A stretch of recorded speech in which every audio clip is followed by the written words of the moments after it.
neglect animals a priority and put their asses in jail.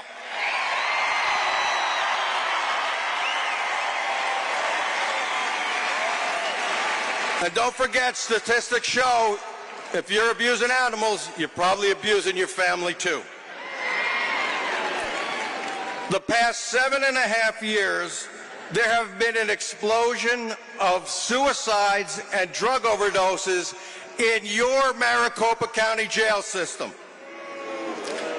Over 300 lives have been lost of people in custody.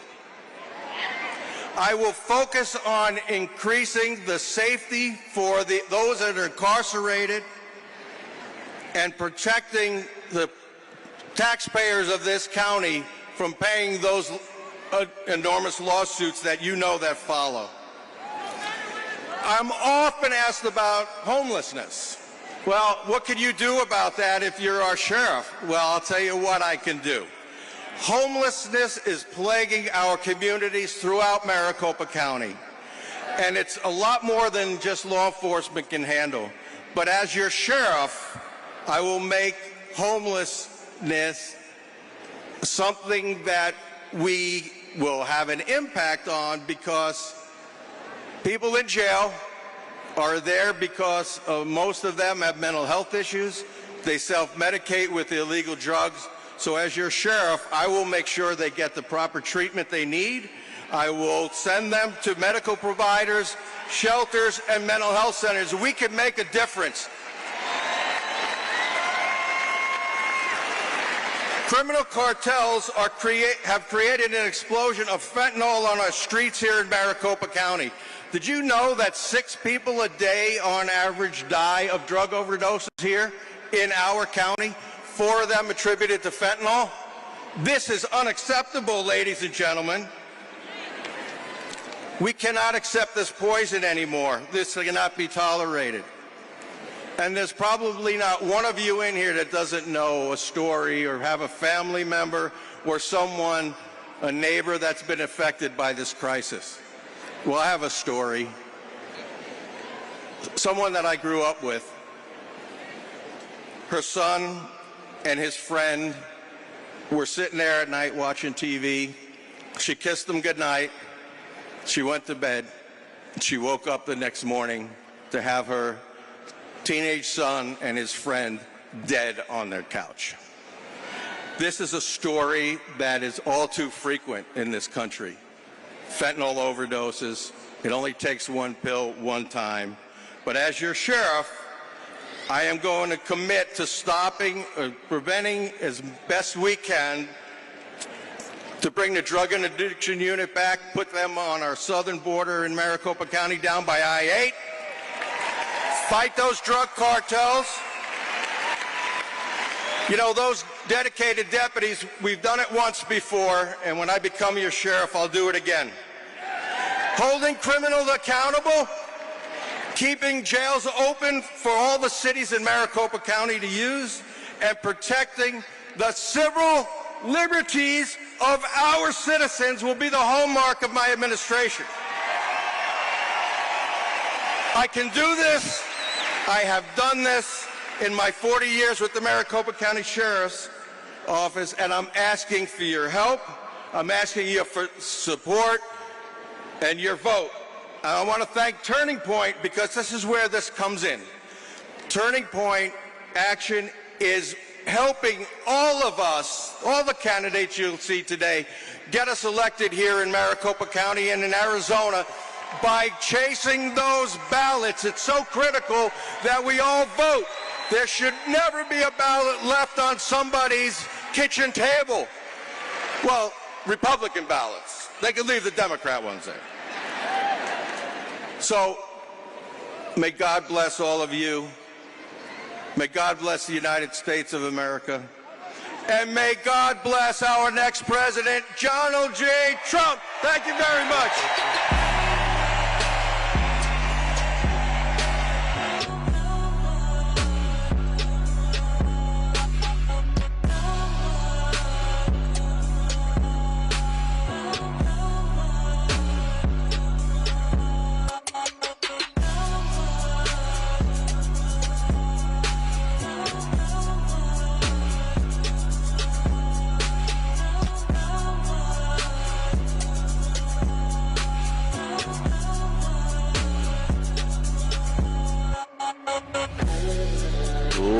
and gentlemen, please welcome to the stage Congressman Andy Biggs.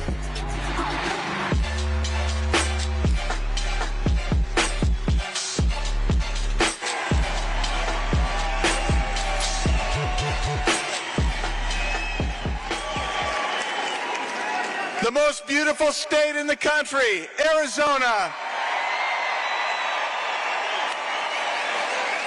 Arizona, do you know who the next president of the United States is going to be? Are you ready for Donald Trump to be back in the White House? I got to tell you, were you better off under Donald Trump than you are now? Are you sick and tired of the open border policy? Do you want to return the Trump successful border security policy? Do you want those policies back that gave the U.S. the control of the border and not the cartel? Are you angry that this administration has let between 12 and 20 million illegal aliens into this country? Are you sick and tired of hearing about our people, Americans, dying because of the fentanyl that Biden is letting cross the border? Are you sick of the high prices that we're paying for food and gas? Do you want Trump's economy back? Do you remember $2 gas in Arizona? Do you want us to drill, baby, drill?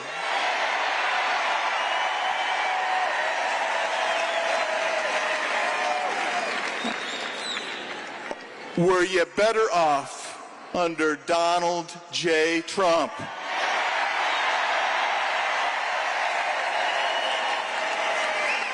Are you embarrassed at the weakness that this administration has shown to the world? Are you as pissed off as I am that just a few weeks ago the Taliban was driving around Afghanistan in billions of dollars of our equipment? Are you frustrated that Iran is threatening to start World War III? Are you upset, as I am, that this administration gave $9 billion to Hamas? Do you remember that when President Trump was the president, there was no new war started? Do you want to return to President Trump's policy of peace through strength? Have you seen our own government weaponized against our American people? Does that tick you off? Well, do you think we need to stop building a new Taj Mahal bigger than the Pentagon FBI headquarters? Well, how about pulling the plug on the woke DEI programs in the United States military?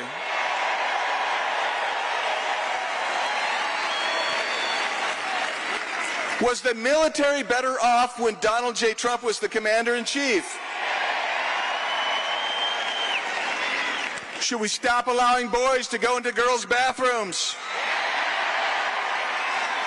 Should we stop letting men compete against women in sports?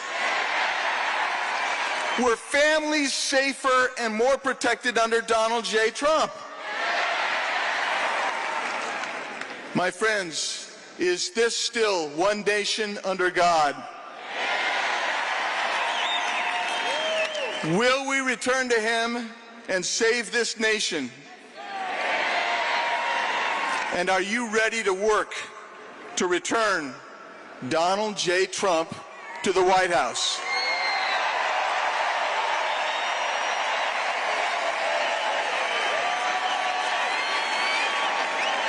Do you want your congressional delegation to keep fighting in Washington, D.C.?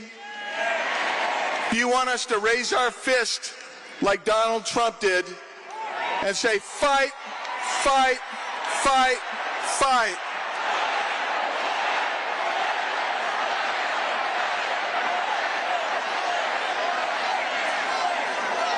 We need every vote. We can win Arizona. We can win Arizona. We need every vote.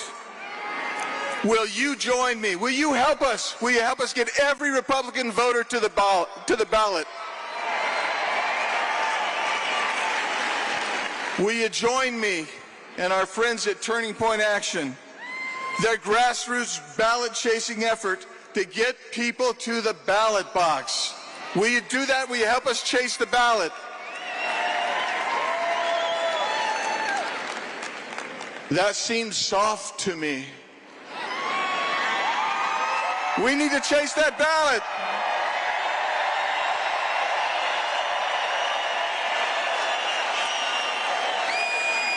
We need President Trump. We need Carrie Lake in the Senate. We need in Congress, we need Eli and Paul and David and Abe and Juan. And I'll be pleased to go back if I'm asked to. I'm going to go back, and I'm going to keep fighting for this state and for this country. We need every county supervisor to be a Republican. We need every school board member to be a Republican. We have a great candidate to replace. I'm trying to filter here. We're replacing the county recorder here in Maricopa County, Justin Heap. We need the Corporation Commission to be Republican hands. And can we work together, you and me, to elect Republicans up and down the ticket, from Donald Trump to every office in the state? And are we going to turn Arizona ruby red, deep red, unmistakable, send a message home?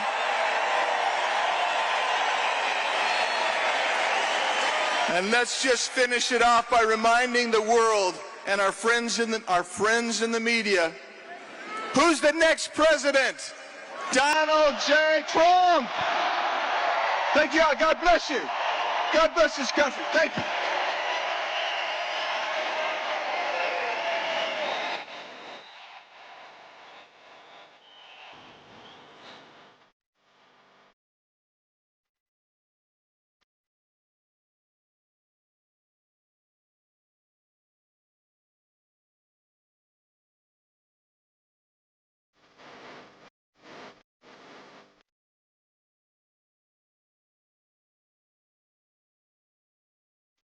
Ladies and gentlemen, please welcome to the stage County Recorder candidate Justin Heap.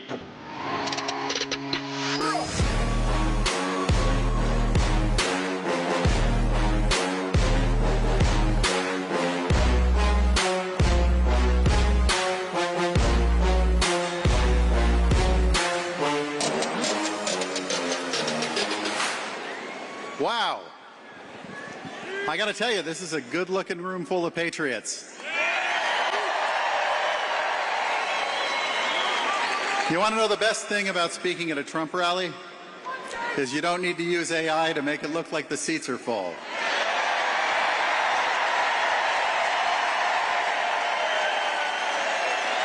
So before I start, I have one question I need to ask you. Who is ready to see our 45th and 47th President, Donald J.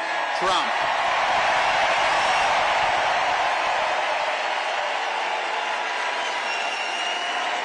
My name is Justin Heap, and I am running for the Maricopa County Recorder to secure our elections.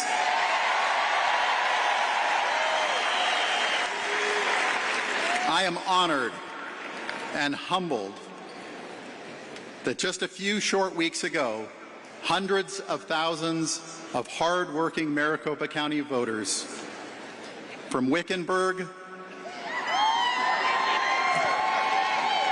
to Scottsdale, from Anthem to Gila Bend, turned out to choose me to represent them for the Maricopa County Recorder's position,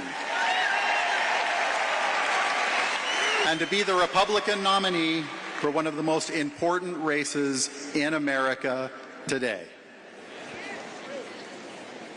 Whether we wanted it to be or not, election integrity has become the civil rights issue of our time. And despite the clickbait smear pieces of the left-wing media, I am proud and ready to stand before you as a fearless defender of your God-given right to free and fair and honest elections.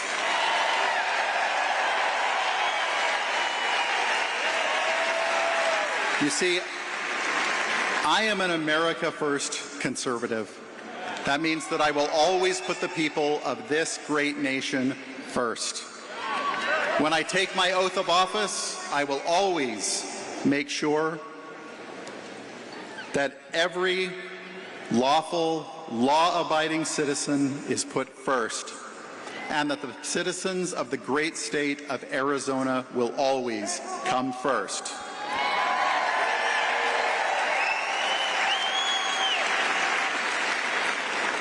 So to the independents and Democrats in the room today, and for those across Maricopa County, this is my message to you. Join me. Free and fair and honest elections is not a Republican issue. It is an everyone's issue.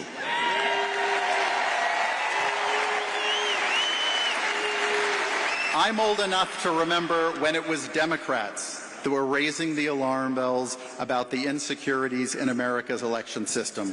Democrats like former President Jimmy Carter, who sounded the alarm about the systematic insecurities of universal absentee voting.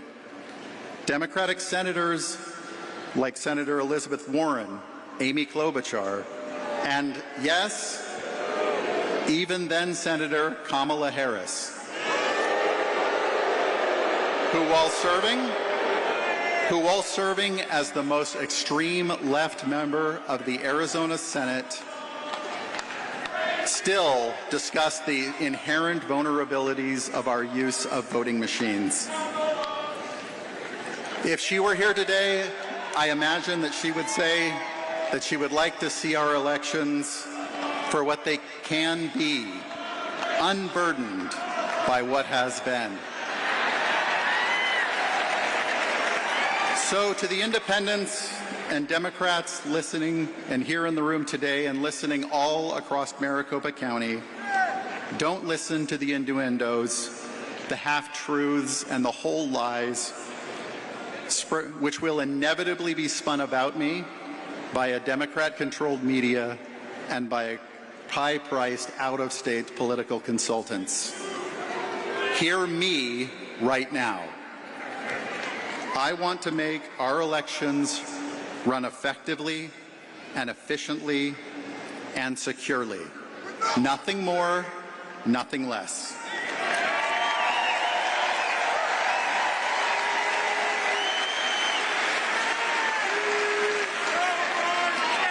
We should all be proud of our elections in this country. But sadly, as I have traveled across this country, it has become clear to me that our system is broken and desperately in need of repair. Over the past 180 days, I have attended 208 events, listening to voters from everywhere in the county and of every corner of the political spectrum, hearing about their lives and their life stories, hearing their concerns. And as I did, one common theme became crystal clear to me. The voters are sick of our elections making us a national laughingstock. The voters are sick of being mocked and condescended to when they ask sincere questions about our election system. And most of all, voters are sick of hearing from their neighbors, why should I even vote if I can't even trust the system? I am running for Maricopa County Recorder because it is high time that we had someone willing to roll up their sleeves and solve the damn problem.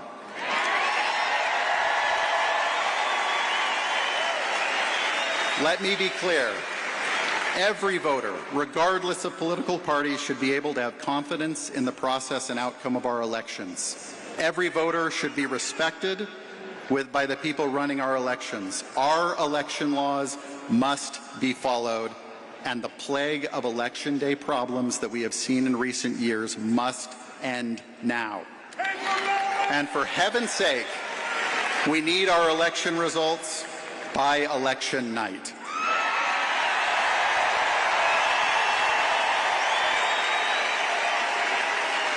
I am Justin Heap.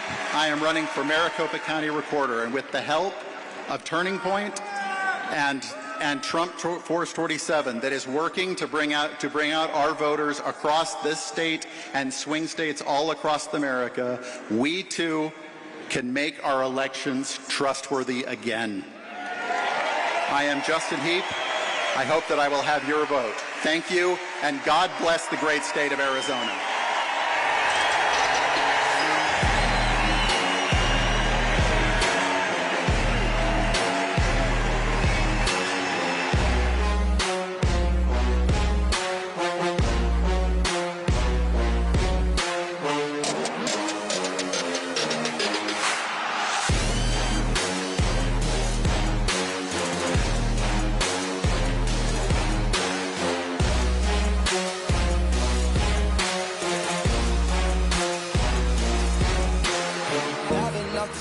Ladies and gentlemen, please welcome to the stage Abe Hamada.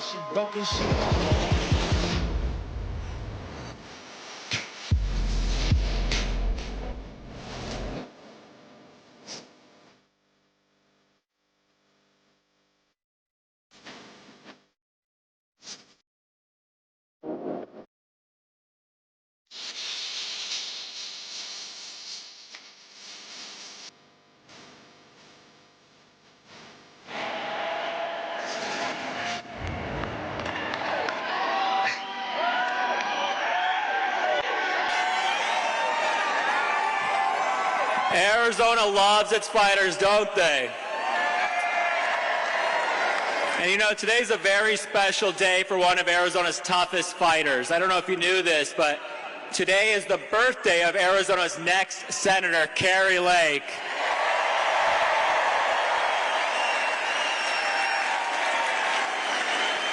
Believe me, she's the most courageous and loyal woman I know, and we are going to get her elected. I'm Abe Hamada. I'm a former prosecutor, and I'm a former captain and intelligence officer in the United States Army Reserve.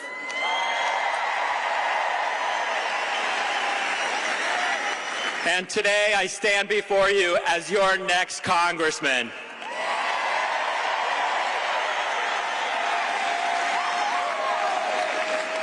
And I know our country is worth fighting for, and that's exactly why we're all here today. What we've witnessed over the past 4 years is an unprecedented attack on the American people and the very foundations of our country's principles. The radical left has infiltrated every aspect of our lives. And it's not just the government we're fighting. It's the entrenched political class who have enriched themselves at the expense of the American people. It's the corporations who want to shove their woke agenda down our throats.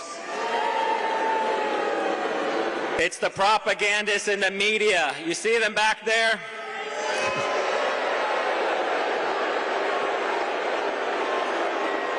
It's the propagandists in the media who want to divide us and hide the truth. Now, make no mistake, we are at war with the radical left. And that's why it's time to elect President Trump and Kari Lake so we can go back on offense.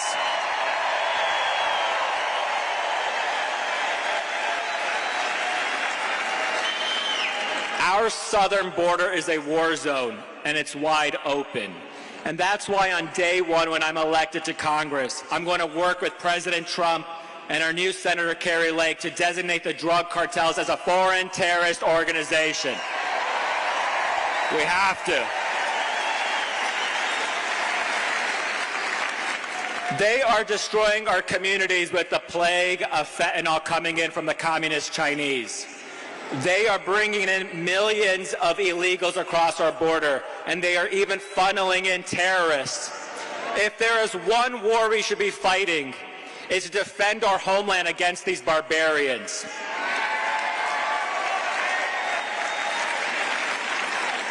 Sadly, it's not just the border that's a mess. The radical left has created all sorts of other problems. Our elections have been hijacked. Our justice system has been weaponized. And our cities have turned into Gotham. It's time we restore law and order. It's time we hold those who seek to destroy our country accountable. I want justice for what they've done to us. It's time we lock up these crooks and put handcuffs on them.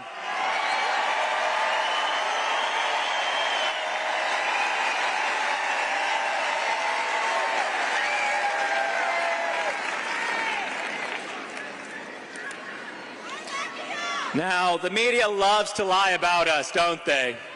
Believe me, I know. But the truth is, the America First movement is all about giving a voice to the forgotten men and women of our country. We want a secure border again. We want cheap gas again. We want affordable groceries again. We want to preserve Social Security. And we want to restore American jobs and not send them overseas. And most importantly, we want fair and honest elections.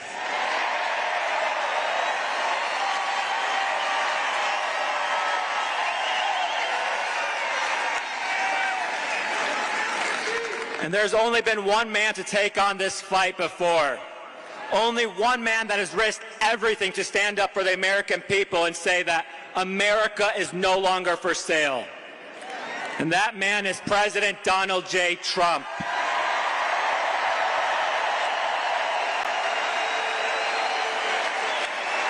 And he has never stopped fighting for us. He took a bullet for us, and he will never surrender.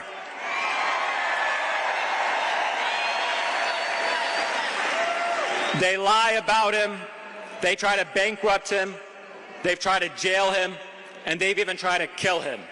And yet he still stands because he knows America is worth fighting for.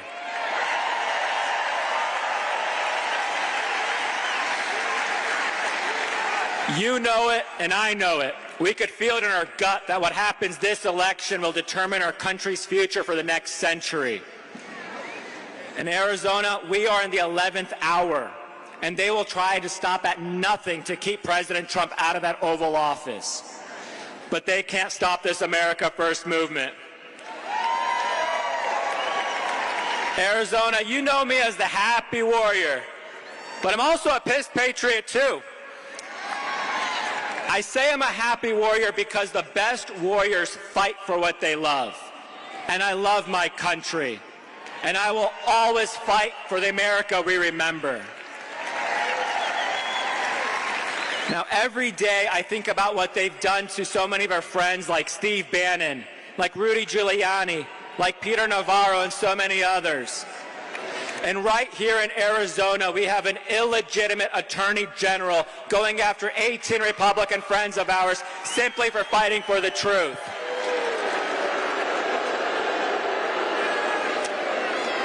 Their hubris and lawlessness has no limits. And just for being here at this rally today, all of you have become a threat and therefore a target. And I don't say this to make you feel like victims. I say this to empower you. You are a threat. You are a threat to their corruption. You are a threat to their power. And you are more powerful than you can ever even imagine.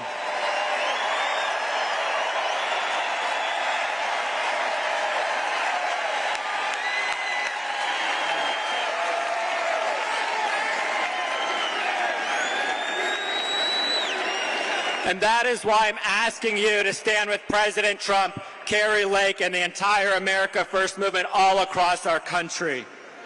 I'm asking you to join us in battle as we fight to save the America we love and restore the principles that made America the greatest country in the history of mankind. We owe it not only to future generations, but to every single American that has shed blood for our country. From Lexington and Concord, to the beaches of Normandy, to the mountains of Afghanistan, to the deserts of Iraq. But most of all, we owe it to ourselves. We owe it to ourselves to be able to say that we answered our country's call in the darkest of hours. Arizona, are you ready to answer that call? Arizona, are you with me? Are you with Kari Lake?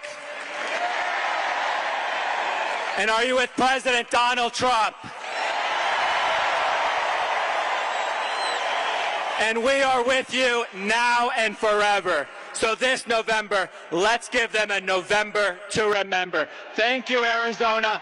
Thank you, President Trump. And may God bless the United States of America. Bye.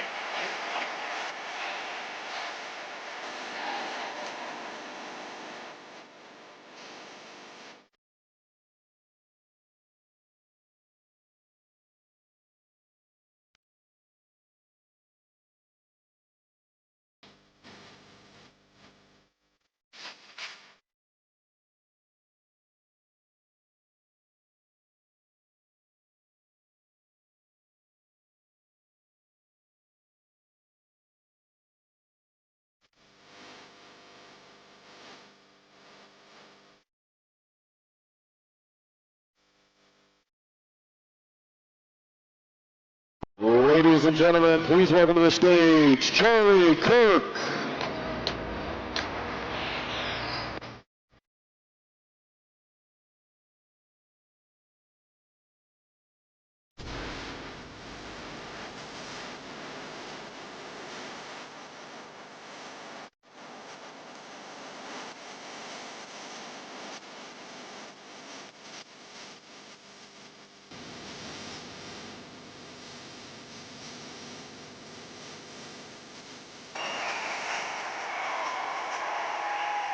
Wow!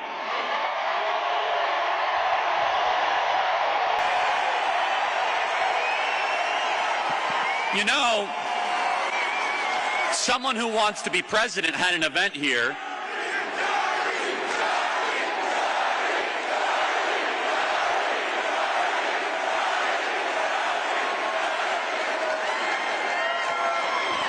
And she had to partition all this off because we draw a bigger crowd than Kamala Harris, don't we?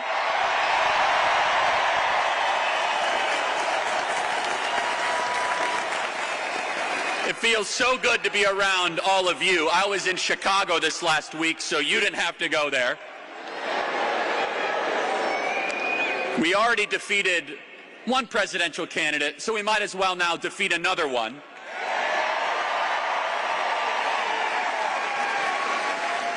And what an honor, what a time to be alive in the most important election of our lifetime. I'm traveling the country, going to college campuses, we're organizing in the grassroots, we're talking to so many voters that know it is time for change. They know that something is wrong. They're tired of sending $200 billion overseas to Ukraine while we can't secure our southern border. They're tired of seeing our homeless vets while we prioritize foreigners that come into our country. And by the way, what an insult to the legal immigrants in this country that we allow illegals to get luxury hotels who cut in line. They know that something is wrong. And many of you waited hours and hours in line. By the way, who here was waiting in line overnight? We saw that. It was unbelievable. You're right up here, 24 hours in line. Because you know you are part of something bigger than yourself.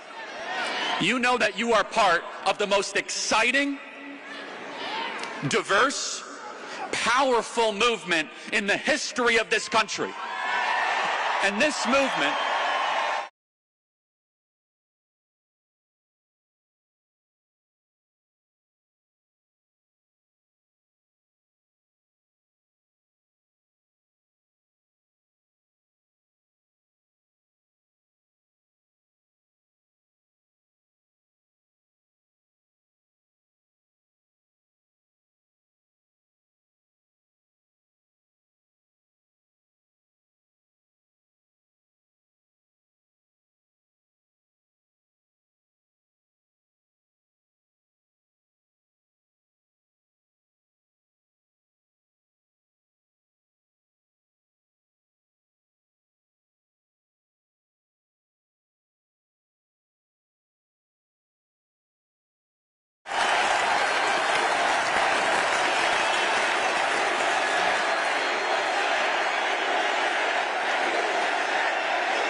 And they know something is coming in November. You could see it.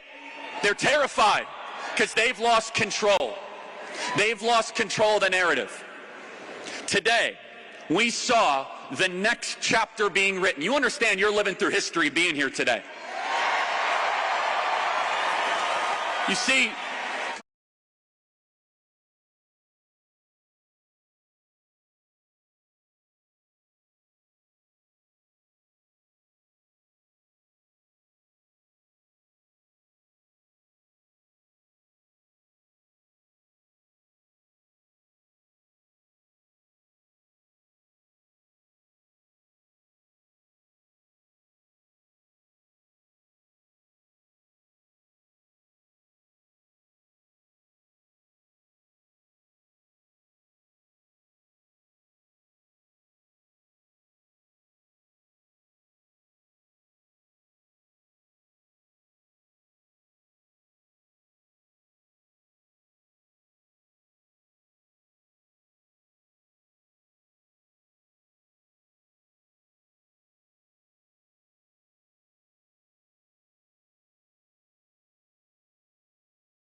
most remarkable of all, a Kennedy has endorsed a Republican for the presidency of the United States.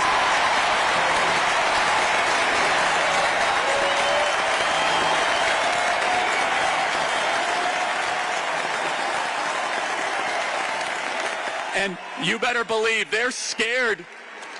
All the media, they're scared because they're supposed to have a monopolistic control. You saw the DNC, watch us and obey. Watch us and obey. We're a movement of free thinkers. We don't agree on everything.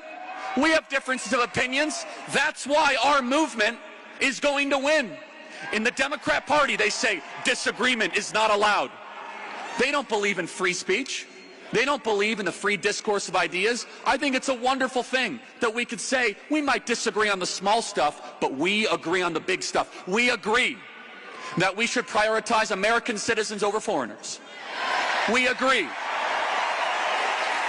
that it is a constitutional right that you should be able to speak, that the government should not be able to spy on us without a warrant. We agree that every human being is made in the image of God and deserves protection.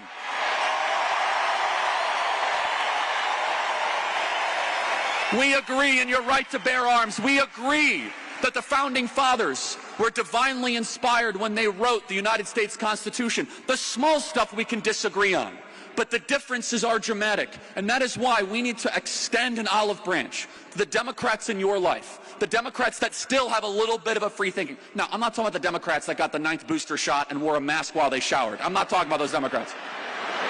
I just spent a couple days with those Democrats in Chicago. They were bragging about how many booster shots they got while they were waiting in line. I'm not exaggerating. I'm talking about the Democrat right now that is working as an Uber driver. I'm talking about the registered Democrat that is working with their hands to serve you food, and they cannot afford groceries. And maybe the only interaction that they will have with our movement is when you say, "How you doing?" "Man, I can barely get by. I could barely get by." And you should say, "You know what? If you vote for Donald Trump, you're actually not going to be taxed on your tips."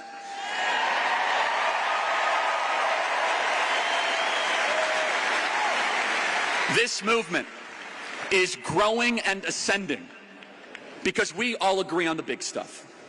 We agree that the people are the sovereign in this country. And we've seen in the last 30 years the uniparty on full display. You know where the wealthiest counties in America are? They're all around Washington, D.C. 8 out of 10 of the wealthiest counties in America. So basically what they do is they tax you into oblivion. They make everything more expensive, and inflation is a tax, by the way. They take all of that money so that they can get richer and wealthier around the kingdom of Washington, D.C. And what do they produce? All they produce is more regulations, rules, and customs, and wars that put you in more jeopardy. A $6 trillion budget while we have to close down our factories. And they thought they could get away with it. And this is why they fear the man we are here to support today. It's more than just that he supports the right things. It's that he had the brilliant and uniquely American idea to bring all of you in the room where the deals are negotiated, where you get a seat at the table. And they hate that. They hate it because you're not supposed to get involved in this. You're supposed to be on vote for years, give me a day of my business. You're not supposed to go where. You're not supposed to care that our communities are being overrun by people who were never invited here, that newcomers are winning our social safety net. What has happened is we are seeing an explosion in citizen participation. And this rally, you look around, this is incredible.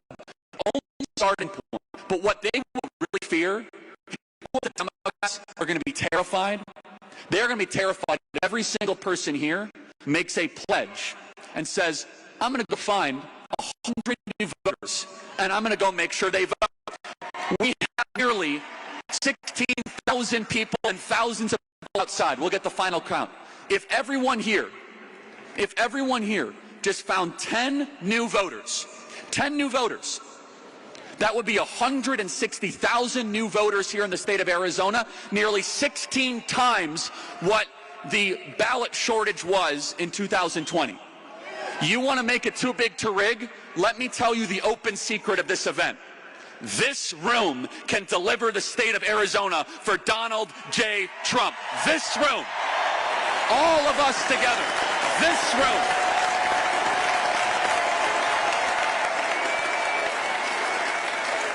And it's as simple as, I'm going to go download the Turning Point Action app. I'm going to make sure that my brother, my sister, my aunt, my uncle, my aunt, my cousin, my Uber driver, my waiter, my waitress, are you registered to vote? Nah, it's a waste of time. No. I'm not asking you to storm the beaches of Normandy. I'm asking you to fill out a piece of form, fill out a paper, put it in the mail. 5 minutes, and I better never hear you complain about inflation again if you don't fill out that ballot. On October 7th, which is tragically the anniversary of the terrible massacre in Israel, ballots go out in this state. Ballots are going to be scattered all across this state. What the Democrats do is they will deploy thousands of paid operatives to go find those ballots, to try to chase them and get them into the system. Now, I'm not here to try to change your method of voting if you want to go vote on Election Day. All for it, I get it. But I am going to say, for the plumber, the electrician, the we want them to hopefully try to vote early than not vote. For the people that never vote,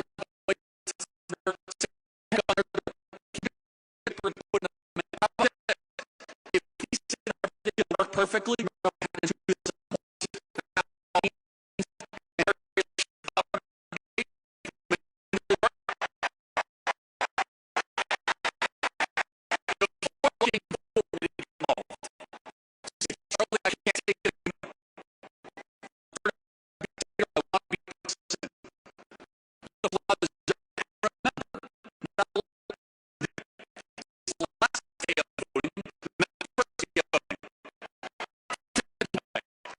our supporters so far up to vote for Trump should we give our movement more days? Not for 45 days? And how do we flip the poll on one day on reform and single on the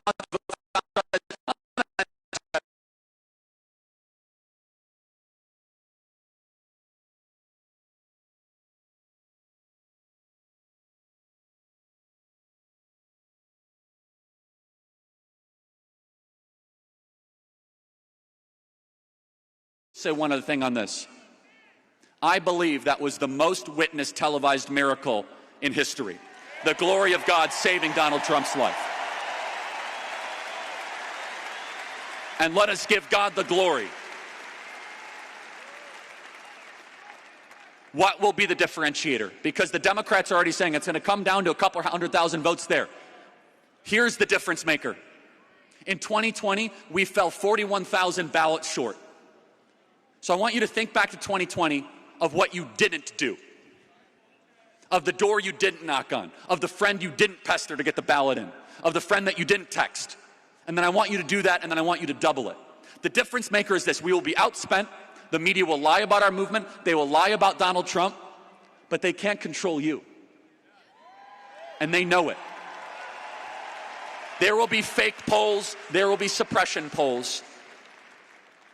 But this election will be a testament that the fighting spirit of the American people is alive and well, that we're willing to do the work, that the conservative grassroots are willing to go out in 106-degree weather and knock on the door of the single mom and say, let's get that ballot in, let's get that ballot in. You're going to keep on showing up until that ballot is in the mail. We have an amazing opportunity in front of us. It's not going to be easy. There will be ups and there will be downs. But I want you to remember this moment. I want you to be fired up and encouraged, because you are not alone. You have been gaslit these last 4 days watching the DNC. And today we put on full display the strength, the width, the depth of this incredible movement. I can tell you, looking at where this country is and what would happen if Kamala Harris becomes president, price controls, open borders, maybe World War III.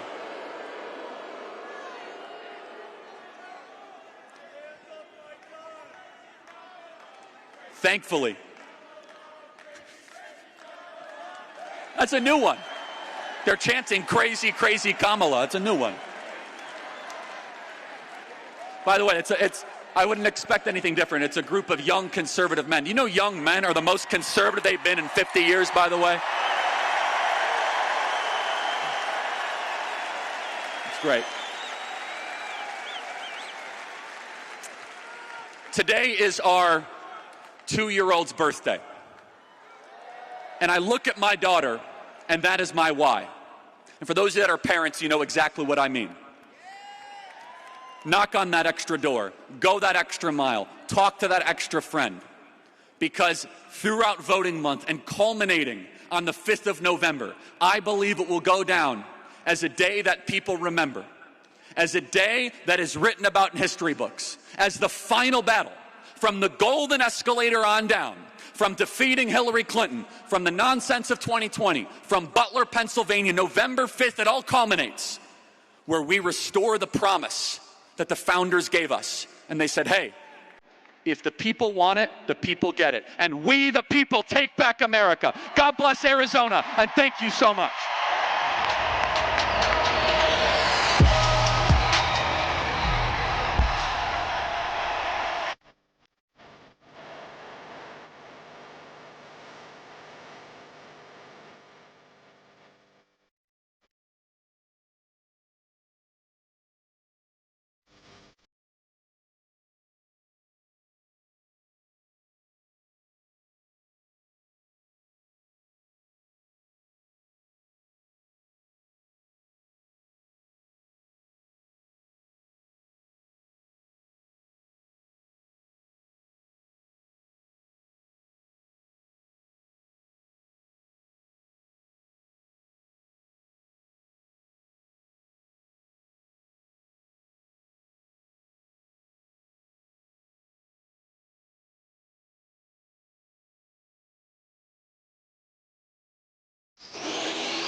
Ladies and gentlemen, please welcome to the stage future U.S. Senator Kari Lake.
Thank you.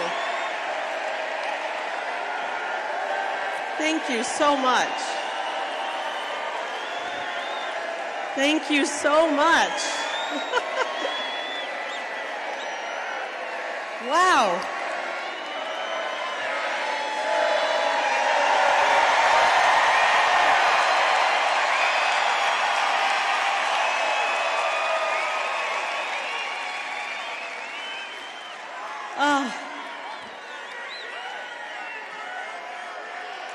Oh, the heck with the speech. I don't need to do a speech. Thank you guys so much. Hello, Arizona.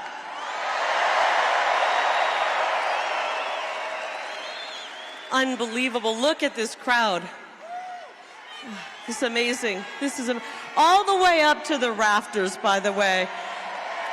All the way up. Look at that up there. Hey, everybody.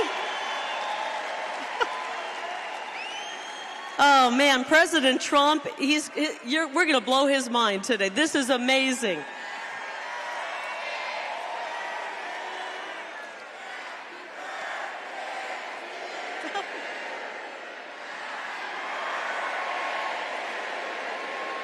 Thank you.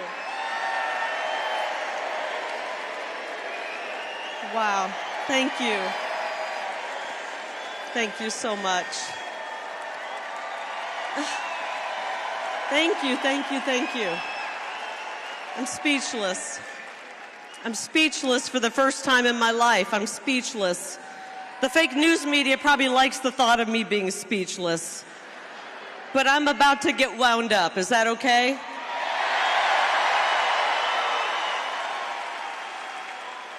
We don't need to bus people in. We don't need free concerts. We're here because we love America.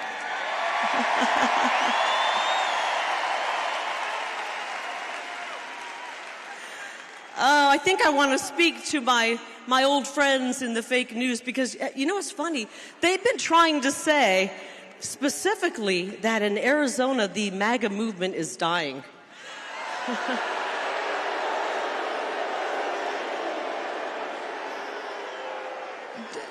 Do me a favor. Let's let those guys back there in the fake news know that MAGA is alive and well in Arizona. Let them hear it.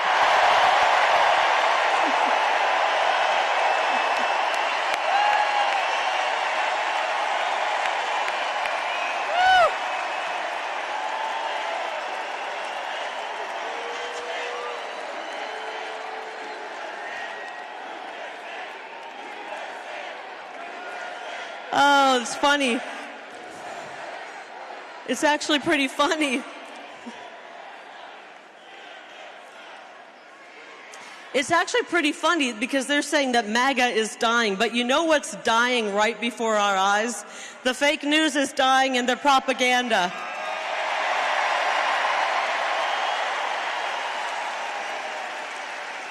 They're made-up narratives combined with their bogus polls in their attempt to take the oxygen out of this movement. There is no suppressing MAGA. You can't suppress us. So we're not going to let them take this amazing energy in this arena out. We've got to turn them off. Are you okay with that? Turn them off. Turn the TV off. Get rid of your subscriptions if you're still getting the newspaper, because it's not worth it. We need this energy for the next 2.5 months, and we can't let any of it die down. So, by the way, thank you for the beautiful happy birthday song. I appreciate it. Thank you so much. It was 55 years ago. Thank you. Oh, we got the rowdy ones over here. Oh, man. Okay, 55 years ago, in the summer of '69, my mom, Sheila, delivered her 9th and final baby, yours truly.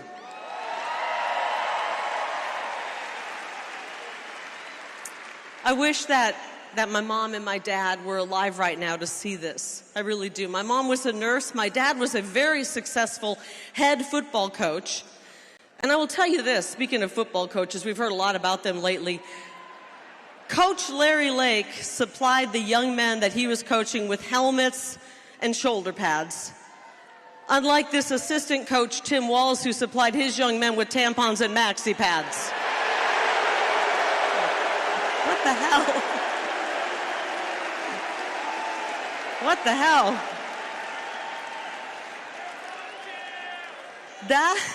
That is the most absurd and twisted thing I've ever heard. I do know, though, if my parents were alive today, they would be right up here in the front row, right by my daughter. And they would be cheering me on with a MAGA hat and a Kari Lake for U.S. Senate t-shirt to help celebrate my birthday. I really know that. So today I am officially, once again, 29 years old. But I somehow have 55 years of experience under my belt. No, but really, in all seriousness, there's no place I would rather be than right here with all of you on this day, and with the greatest president in the history of this country, Donald J. Trump.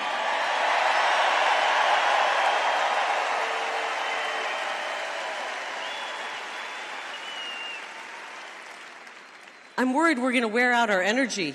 We got to save some of this because the man you're here to see is coming up next.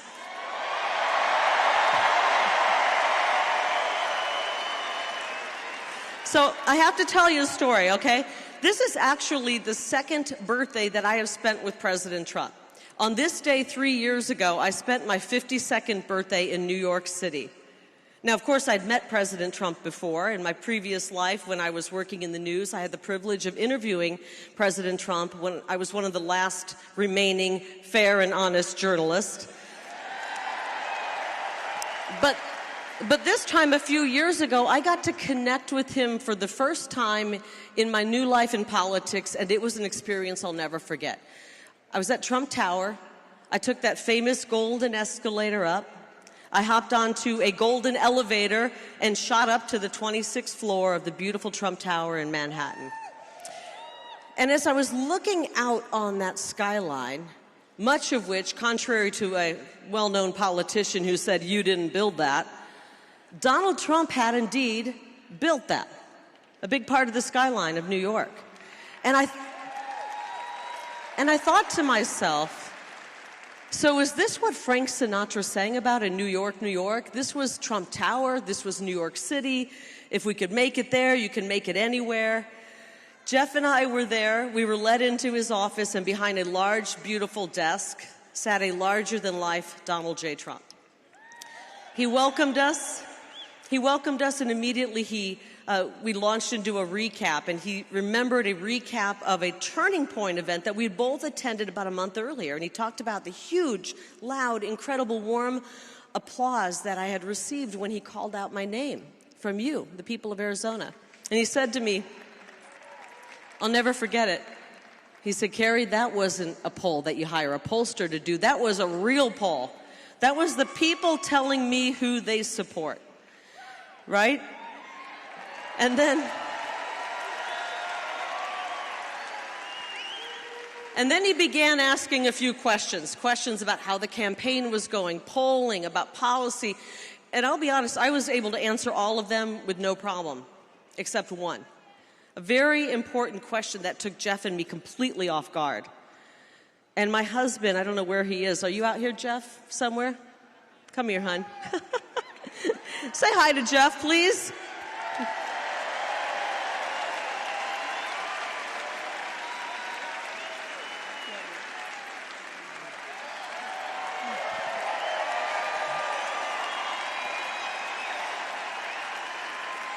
Do you remember what the president asked us? He asked us how long we'd been married. That's what stumped us. Jeff forgot. And to Jeff's benefit, I also forgot. Now, we turned to each other and we started counting and doing the math, and we came up with the figure 23 years. So we'll never get that wrong again, will we? I love you. I love this man. Thanks, hon. 3 weeks ago, Jeff and I celebrated our 26th anniversary. It feels like the first year, doesn't it? So let me get through this story. So what was supposed to be a 15-minute meeting had turned into an hour-long conversation with Donald Trump. At the end of it all, the president rose, he shook our hands, he told me he would support me and endorse me. It was the greatest birthday gift I'd ever received. Really great. So, long story long, I spent my 52nd birthday in New York City with the greatest president. I'm spending my 55th birthday here in Glendale with all of you and the greatest president. And Arizona, I look forward to spending my 56th birthday in Washington, D.C. with the greatest president representing you, the greatest people in the entire country.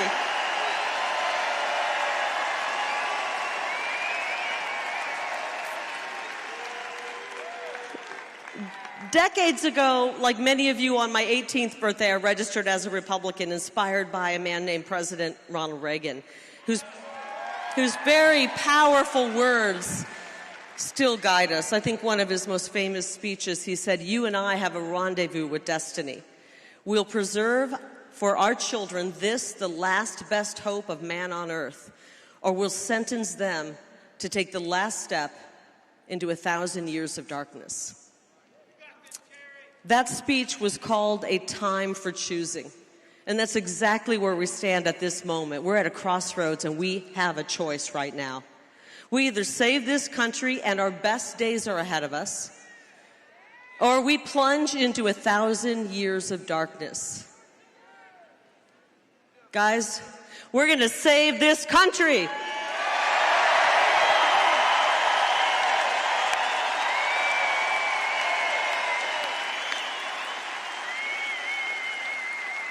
Ronald Reagan spoke those words on behalf, did you know this? He spoke those words on behalf of Arizona's favorite son, Senator Barry Goldwater, a man whose Senate seat I would be honored to fill. I really would. The media, you know, back then the media called him extreme.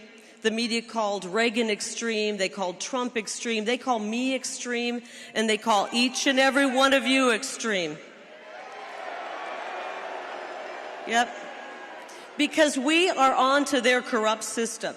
Can you imagine? Can you imagine calling a middle-aged mom like me a far-right extremist? She said, "We love it." You know what? So far, I have been right about everything. And the only extreme thing about us and me is that I'm extremely worried about my children's future. I am. I'm extremely worried about what my opponent, Ruben Gallego, will do to the state that we love. I'm running against the most radical man to ever run for office in Arizona history. Have you seen Ruben's commercials? Honestly, they should come with a laugh track because they are an absolute joke. They really are. For a decade in Congress, this man was a card-carrying member of the Progressive Caucus, a man actually to the left of Bernie Sanders and to the left of the Squad. And now he's bombarding our airwaves with ads meant to make him look like a cross between Mr. Rogers and G.I. Joe. When in reality, he's just Nancy Pelosi with a scruffy beard.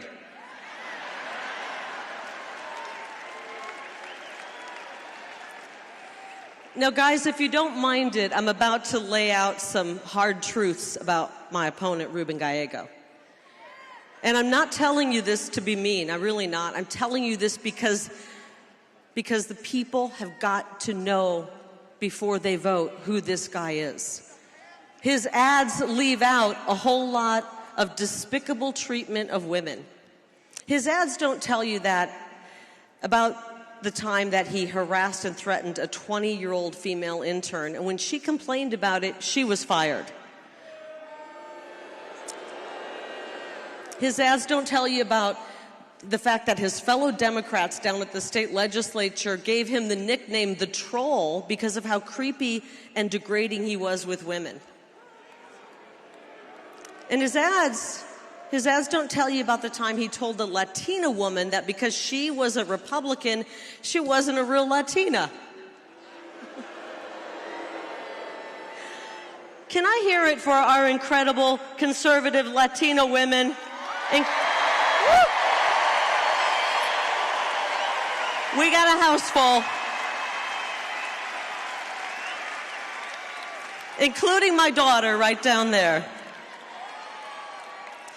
His ads don't tell you, frankly, about the most unforgivable act against a woman. When he walked out on his pregnant wife, when she was 9 months pregnant, days before she delivered their firstborn child, he served her papers and he ran off to sleep with a DC lobbyist. That's despicable.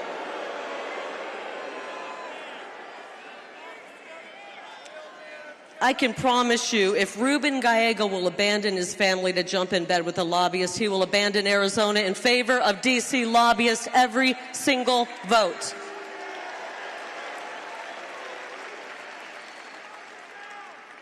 If his treatment of women isn't enough to keep him out of the U.S. Senate, then his voting record ought to be.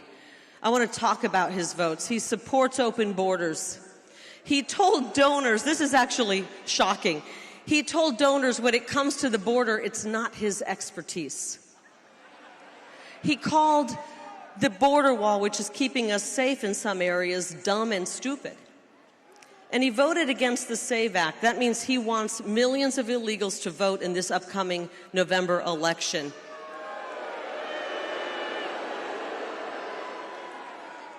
Bad idea, Ruben. He voted for sanctuary cities. He supports amnesty. He's weak on law and order. I don't even think he likes our police officers. He actually called them the bad guys. He did. The direct quote, in case the media wants to, fact check me, he said the bad guys are the ones behind the police line. How dare you, Ruben? How dare you?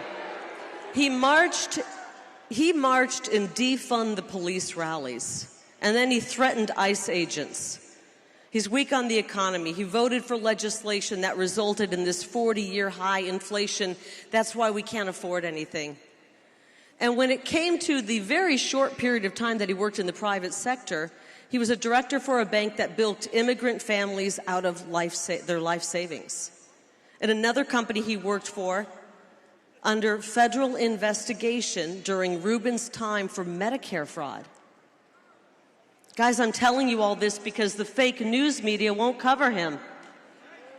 Let me tell you, if I had one of those digs against me, they would be all up, all over it, and they won't cover him. If Ruben Gallego is willing to defraud Medicare, he's willing to cut Medicare. He ripped off our seniors before, he will do it again. I want you to know when it comes to Medicare and Social Security, our seniors paid into it and they lived up to their end of the deal. Uncle Sam needs to live up to his end of the deal.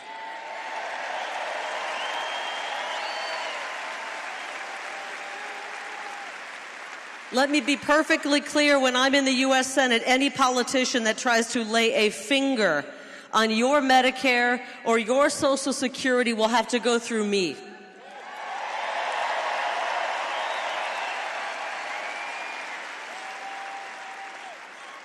And worse yet, they're going to have to go through President Trump, and that guy's bulletproof.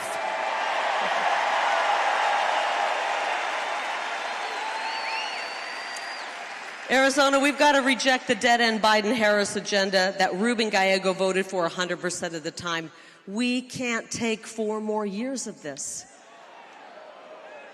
But the good news is we don't have to take 4 more years of it. The problems we face are massive, but the solutions are so simple. America First policies.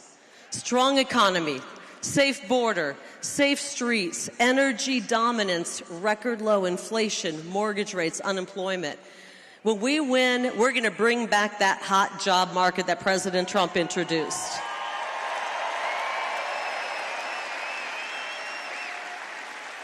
Frankly, the only people I want to see out of a job are the human smugglers, the drug smugglers, the child traffickers, the cartels, and I'd like to see the propagandists in the media on the unemployment line.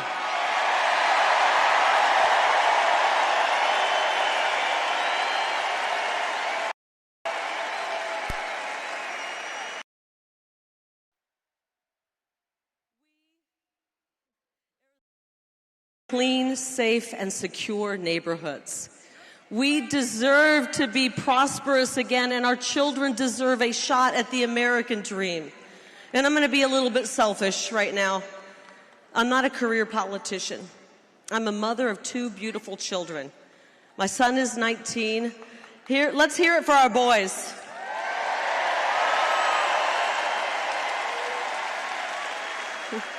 Our strong, young men, we need you guys. I'm worried about my son and daughter's future, and I'm worried about your future as well.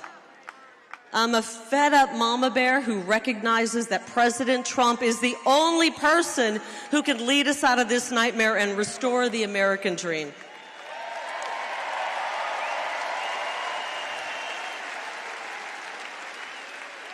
And that's why we elected him in 2016 and in 2020. Are you ready to elect him again in 2024?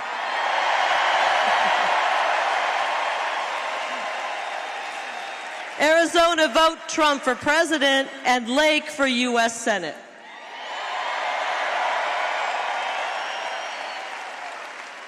We know President Trump stands for American greatness. I will stand for Arizona greatness. So here's my promise to you, starting on day 1. I will work with President Trump to secure the border and finish the wall.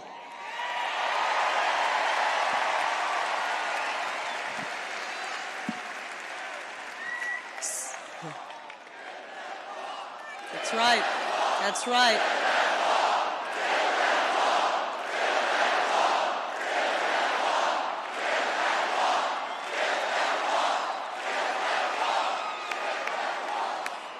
From the Gulf Coast all the way to the Pacific Ocean. 16 million people have poured across our border during the Biden invasion. In order to save our homeland, we got to send them back to their homeland. We will begin the largest repatriation operation this world has ever seen.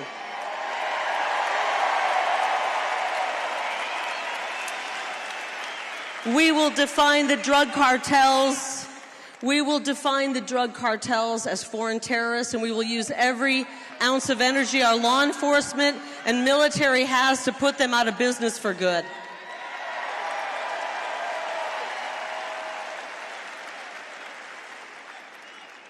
That's how we end human smuggling. That's how we end child sex trafficking. And that is how we end the scourge of fentanyl. The number 1 cause of death right now for our young people is fentanyl poisoning. Too many sons and daughters and sisters and brothers and loved ones are being wiped out by these cheap counterfeit poisonous pills. 290,000 young people are gone under border czar Kamala Harris and Ruben Gallego. Gone. Under their reign of incompetence, we've lost a generation of young Americans. This is our future. This generation is our future, and we want it to be strong.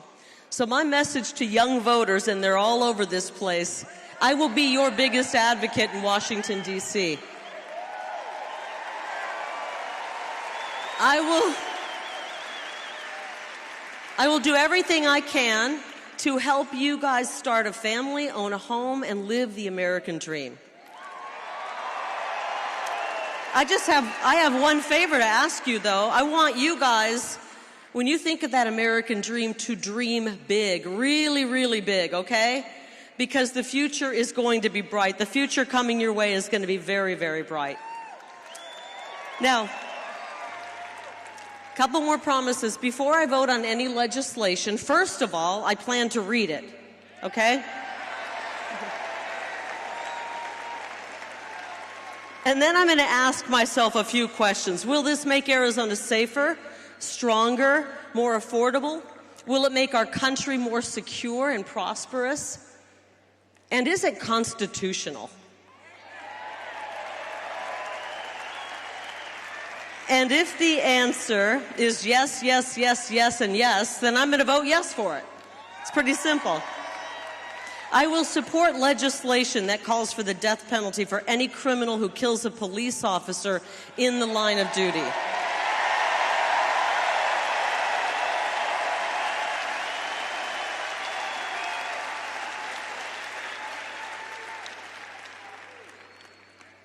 And my message to law enforcement, any of you in this crowd, let me hear from you if you're in this crowd and you're law enforcement. And their families, any family of law enforcement here? I've got your back because you always have our back. I've got your back. And that's why the law enforcement unions around this state have endorsed me. Got a message to moms and dads. This one's really near to my heart. I will crack down on any school pushing gender insanity on our precious children. We're done. We're done. We're done.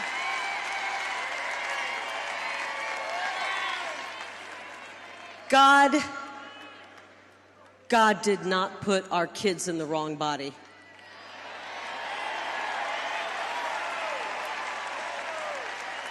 The people pushing this sickness are in the wrong job. I will support education that focuses on teaching the fundamentals along with skills training so our kids are ready for the jobs right out of high school. And I will help save girls' sports and save women's athletic scholarships. Girl power.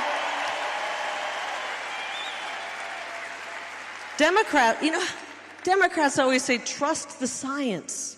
Well, I do, and the science shows there's only two genders.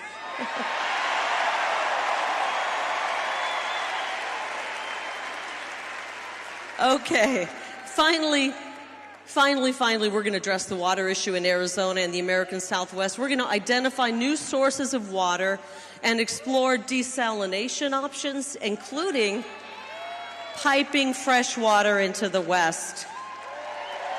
And we're going to make California do more to collect water runoff and snowmelt. Arizona's tired of being punished for California's recklessness.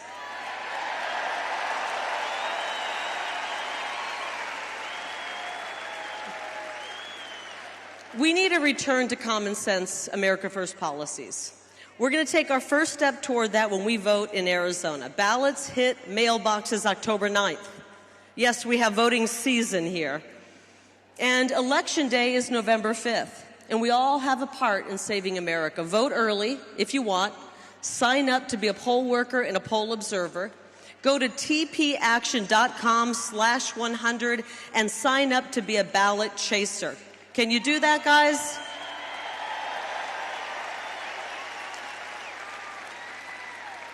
And if you know somebody who lives outside of Arizona who wants to come and help our state, Turning Point Action will pay for their hotel for the month of October so they can come in and chase ballots. Invite your friends in. We all have got to get involved. No one is too young, no one is too old. We welcome, and Charlie said it. By the way, is Charlie Kirk great? He's amazing. Charlie said it. We welcome all Republicans, independents, and disaffected Democrats to this movement. It's called America First. We're not just Republicans first. We welcome everybody. This is about bringing America together. Our founding father, Benjamin Franklin, was 81 years old when he said, "We have a republic if you can keep it." We are in the if you can keep it part. And at 43 years old, John F. Kennedy famously said, "Ask not what your country can do for you, but what you can do for your country." We got to step it up and save our country right now. And one of the greatest leaders in humankind who's about to take the stage always says, let's make America great again.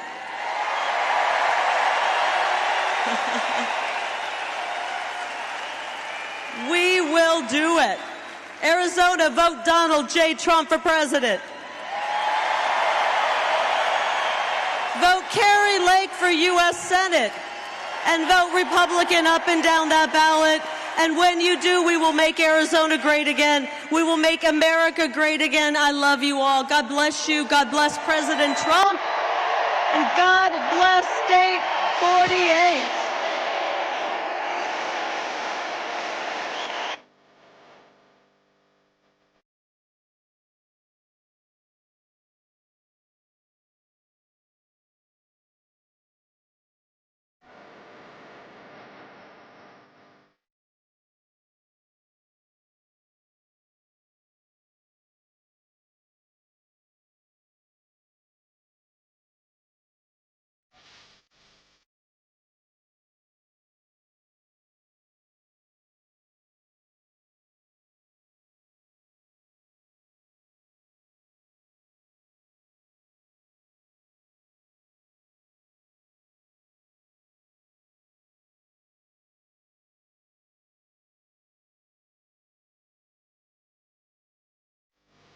One, two. Presidential mic check. 1, 2. Mic check. 1, 2.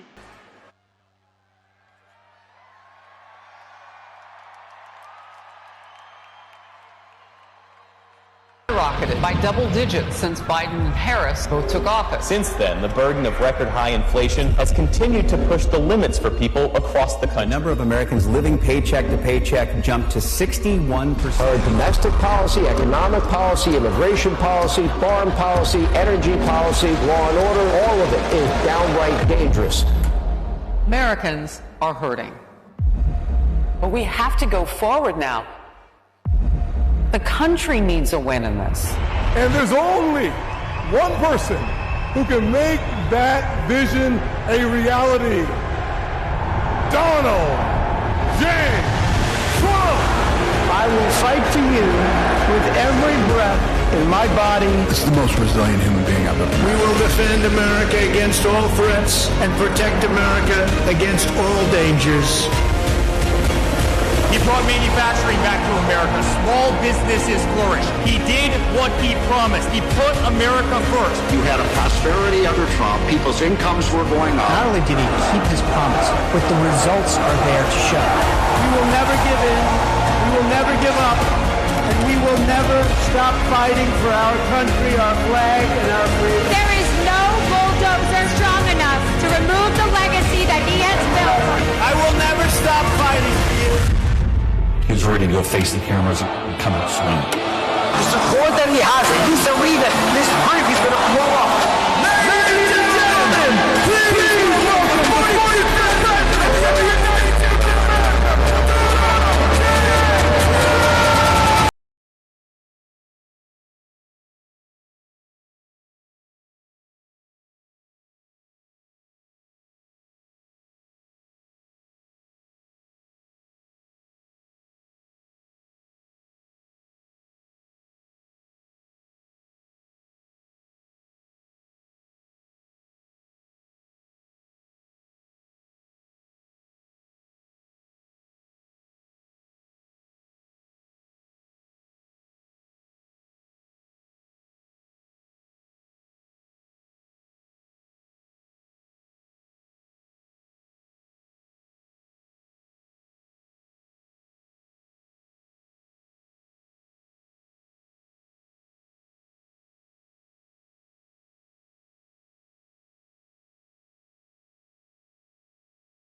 Well, thank you very much, and a very big hello, Arizona, hello, Phoenix.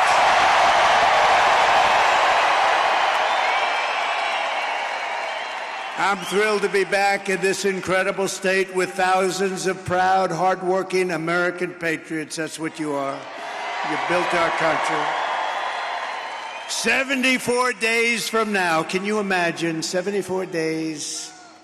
Then we gently move into that beautiful White House and we take over our country and we make it great again. We're going to win Arizona. We're going to defeat Comrade Kamala Harris. And we're going to win back our beautiful White House. We're going to win it back. We're going to win it back in record force. Everyone here tonight is part of the greatest political movement in the history of our country. You know, this is the greatest political movement. It's called Make America Great Again.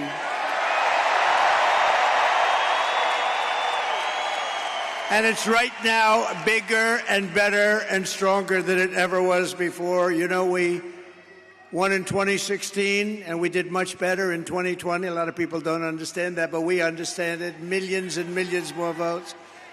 But those two are nothing like the spirit that we have now. It's amazing. And that's because we've seen how bad government can be. That's why it's combinations of a lot of things. But the job they've done in destroying our country is unbelievable, and people have seen it. And because of that, there's never been anything like this. Right, Carrie? Right? Our movement is not about Democrat versus Republican. It's about patriotism and common sense. You have a common sense. We're the party of common sense. You say what you want. Nice to say conservative, but really, we're the party of common sense. We want fair elections, free elections. We want strong borders. We want a great military. We want great education. We want a nice home at low interest rates or low taxes and no regulations. That's why we're welcoming support from millions and millions of disaffected Democrats, and they are joining like wildfire. Now, it's a little different than it was. You know, we had somebody, I was up 18 points, and they said, Joe, you can't win. You're getting out of the race. No, I want to go and give it a shot. No, Joe, you're getting out of the race, Joe. And if you don't do it the nice way, we'll do it the tough way, Joe. And he said, okay, and now I have a new opponent. This never happened before. We spent $100 million and a lot of time on defeating him. And as soon as he was gonzo, it all started with the debate. The debate. All that time, all that effort. A friend of mine said, you did a terrible job in the debate. I said, why do you say that? Everybody said I was brilliant. They said, no, you got him out of the race with that debate. It's all right. We have to do what we have to do, right? We have to do what we have to do. And now we have somebody that, in theory, should be easier to beat. In theory, because she's a radical left Marxist, and everybody knows it. But we're welcoming the support from millions of disaffected Democrats, independents, moderates, old-fashioned liberals who still believe in things like, little things like borders. I was there yesterday. That's a scary place. Sir, it's about time that you get out of the sun, sir. We're going to have to get you out of here, sir. Let's get the hell out of here. She was the border czar. She presided over the worst border in history. Not American history, world history. Democracy, liberty, and, of course, always the right of free speech. We don't really have free speech right now. The press, look at all of them. Look at all of them. Look at that. Wow. Man. That's a lot of press. That's a lot of fake news. That's a hell of a lot of fake news. Gone forever is the old Democratic Party of FDR, JFK, and that's right, even Bill Clinton. Kamala Harris's Democrat Party is the party of free health care for illegal aliens, communist-style price controls, defund the police. All her life she wants to defund the police. A little while ago, she changed, didn't she, huh? banning gas-powered cars and sex changes for minor children without parental consent. How about that one? How would you like that? Without parental consent, can you imagine your kid comes home without parental consent? What happened, my baby? What happened? The new divide in American politics today is between these far-left fascists, led by Harris and her group, and you know who her group is, and citizens of all political backgrounds who love our country, share traditional American values, the values that you have right here in this great state, and look past our differences to unite around a thing called our great American flag. And we should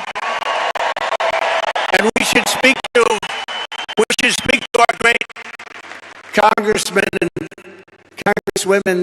They ought to make it illegal to burn the American flag. If you burn the American flag, you go to jail for 1 year. 1 year, that's all, 1 year. You burn the American flag because in Chicago at the Democrat deal, they were burning flags all over the place. You burn the American flag. They say it's unconstitutional to do that. I think it's constitutional. You burn the American flag, you go to jail for 1 year. Nobody's going to be burning the American flag anymore. Our opponents worship the deep state. We want to obliterate the deep state. Slight difference. Our opponents, thank you. Our opponents join with warmongers and neocons to wage endless wars, these wars that never end. We don't even know who the hell the country is that we're fighting. We believe that America is strongest when America is at peace. We want peace through strength. That's what we want. Like we had 4 years ago. We didn't have any wars, except we wiped out ISIS very quickly. It was supposed to take 5 years to beat ISIS. I did it in 3 weeks. They support coercive COVID vaccine mandates and want to fire you. If you don't obey, you get fired. We oppose these mandates as a fundamental violation of our God-given rights. We don't want the mandates. We don't want the mandates. They want to arrest their political opponents and silence those who disagree. We reject censorship in all forms, and we believe in freedom, open debate, and fair, equal, and impartial justice under the constitutional rule of law. Our opponents slander us as a threat to democracy. Trump is a threat to democracy. No, they're a threat to democracy. How many times have you heard, it's a talking point for them, right, Deb? It's a talking point. Donald Trump is a threat to democracy. And those guys say it too, because they're the same thing. They're like a part. They're a subsidiary of the Democrat Party. Meanwhile, they rig their primaries. They force out Joe Biden. They forced him out of the party. Joe Biden got 14 million votes in an unconstitutional coup, and they appoint a nominee who never got a single vote. And when she ran against this guy, and I'm no fan, he was the worst president in the history of our country, he let in millions and millions of people through her.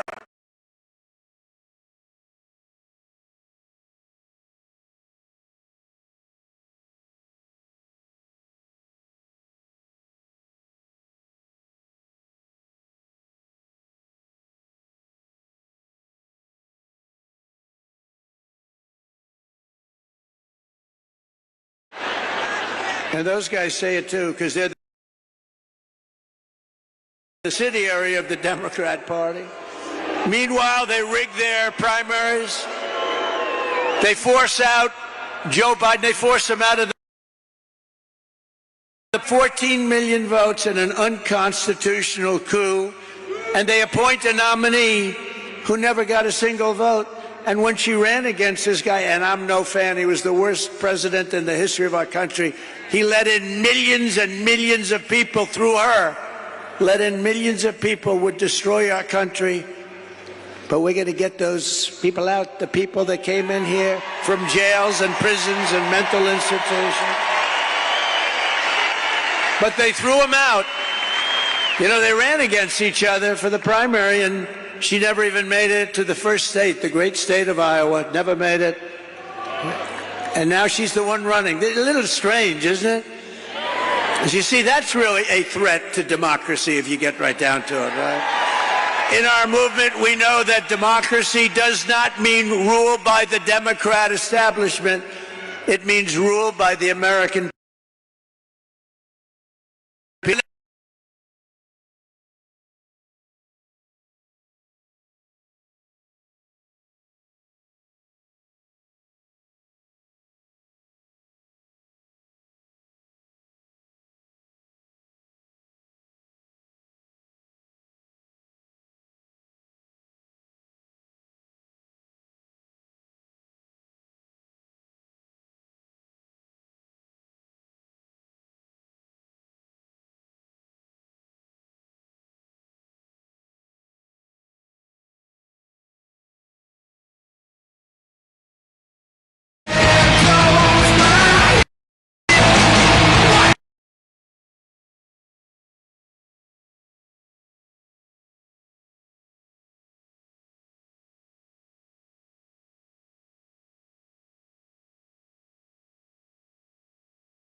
And I don't think I've ever introduced anyone that got applause like he just got. I must tell you, I don't think it's true. I don't think I've ever introduced anybody that got applause like that.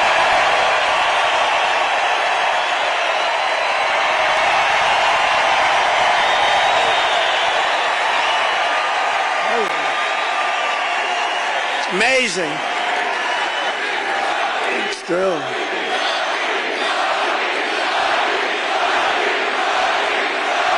Amazing.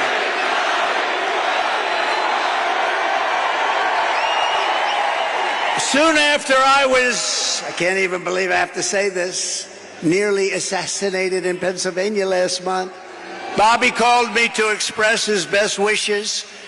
He knows firsthand the risks incurred by leaders who stand up to the corrupt political establishment. When you stand up, you bring on some trouble for yourself, but you have to do what's right. You have to do what's right for the country. I will tell you, we are both in this to do what's right for the country. That's one thing I can tell you. He lost his father and uncle in service to our country, and Bobby himself was subject to repeated threats to his safety during the course of his campaign while being denied protection by the Harris-Biden administration. And this is a tribute in honor of Bobby. I am announcing tonight that upon my election, I will establish a new independent presidential commission on assassination attempts. And they will be tasked with releasing all of the remaining documents pertaining to the assassination of President John F. Kennedy.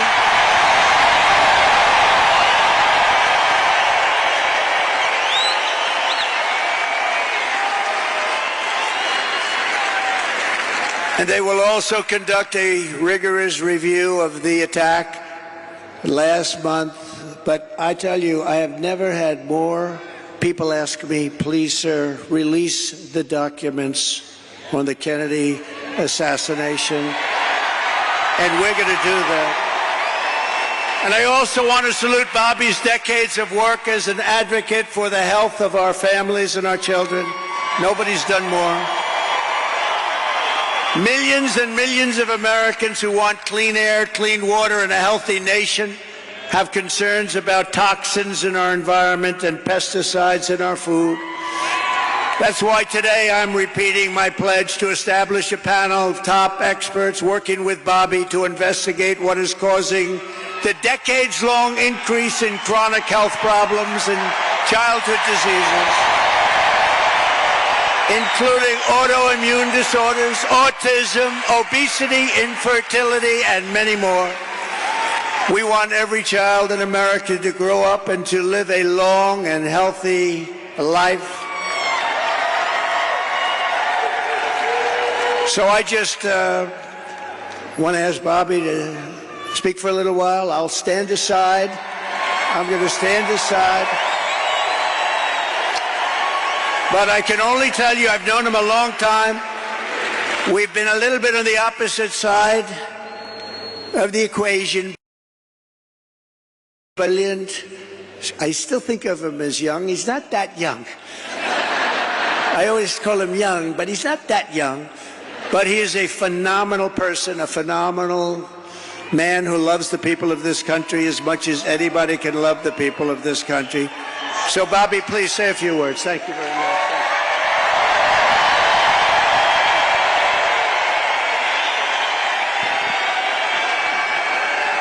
Thank you.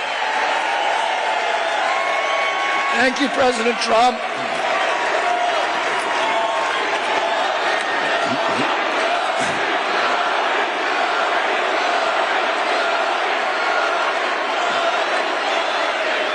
Thank you. Hours after the assassination attempt at Butler, I got a call from a safe food advocate named Kelly Means, who's been fighting for many years to try to end the corruption at CDC and FDA and USDA.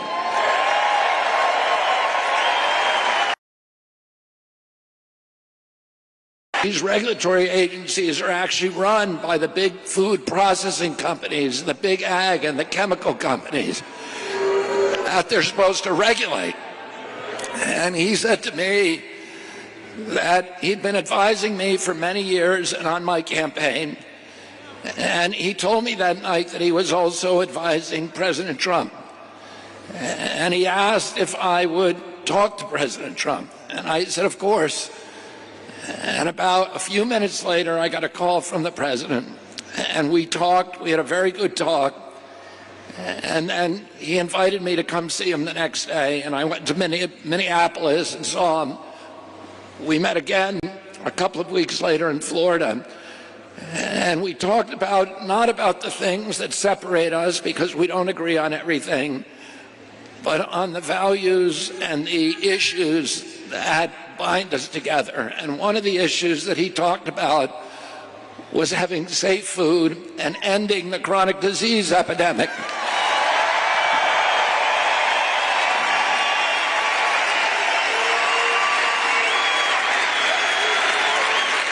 our children are now the unhealthiest, sickest children in the world. Don't you want healthy children? And don't you want the chemicals out of our food? And don't you want the regulatory agencies to be free from corporate corruption? And that's what President Trump told me that he wanted. He also told me that he wanted to end the grip of the neocons on U.S. foreign policy.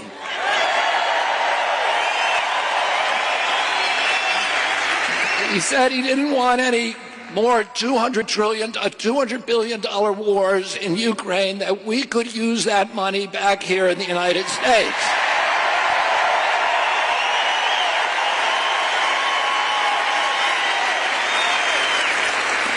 And the safest, the best way to build a safe America is to rebuild our industrial base and rebuild the middle class in this country.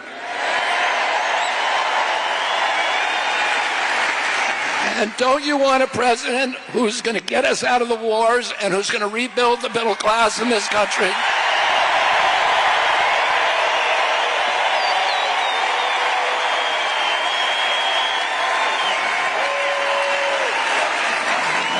And he told me that he wanted to end the censorship because the whole basis of American democracy is the free flow of information.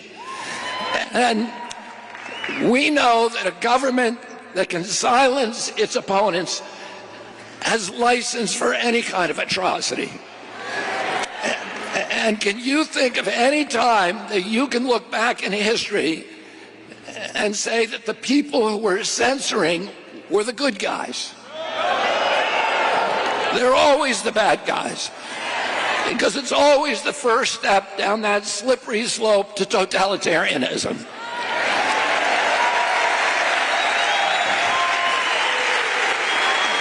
And don't you want a president who's going to protect America's freedoms?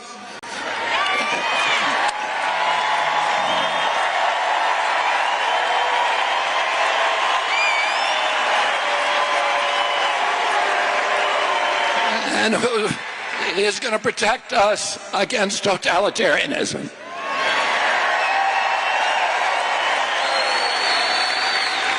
And I want to ask you again, don't you want a safe environment for your children? Don't you want to know that the food that you're feeding them is not filled with chemicals that are going to give them cancer and chronic disease? And don't you want a president that's going to make America healthy again?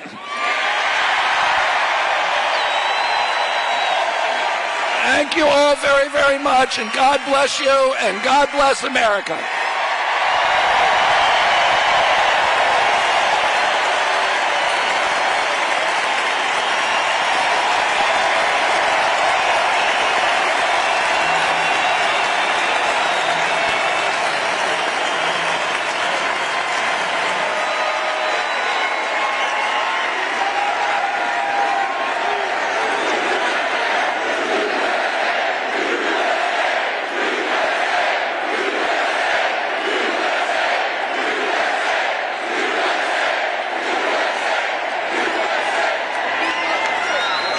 Wow, that was something, huh? That was something. Fantastic guy. You know, he did well, and the polls are good and all, but you have to remember we have sort of like a two-party system. It was designed that way, and it's awfully tough. And as well as he did, he'd be at 10 and 15 and 16 points sometimes. That's a lot. That's a lot. But if he were in a regular system, like as a Democrat or perhaps as a Republican, but not against me, of course. But if he were in a regular system, there are a lot of people that maybe liked him the best, but they said, we can't vote. So with all of those votes he was getting, he has a lot of votes that he could have gotten. I think he's going to have a huge influence. We're leading now, but I think he's going to have a huge influence on this campaign.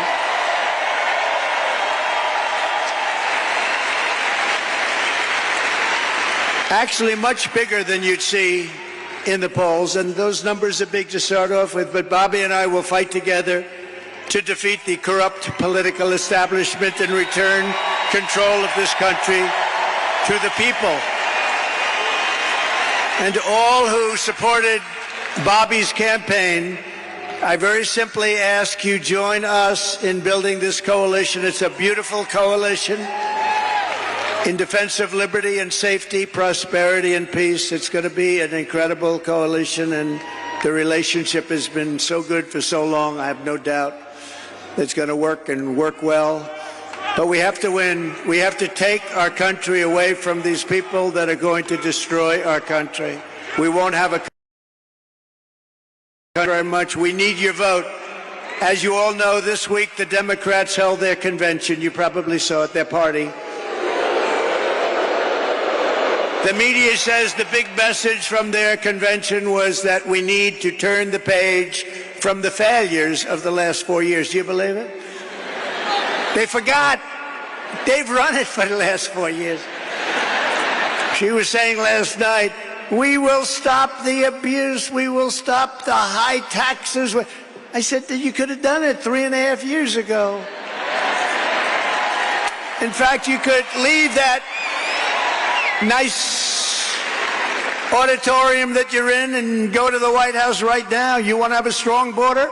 All you have to do is say to the incredible Border Patrol, ICE, law enforcement, close the border now. You don't need bills. I did it.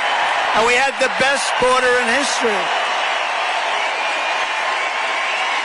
Put up that chart. Put it up. That chart. I love that chart. I love that chart. Put it up.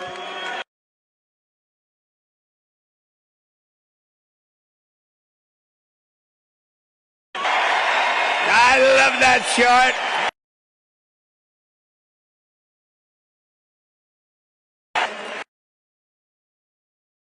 Chart. It shows the least numbers of illegal immigrants pouring into our country. Again, prison. The bottom.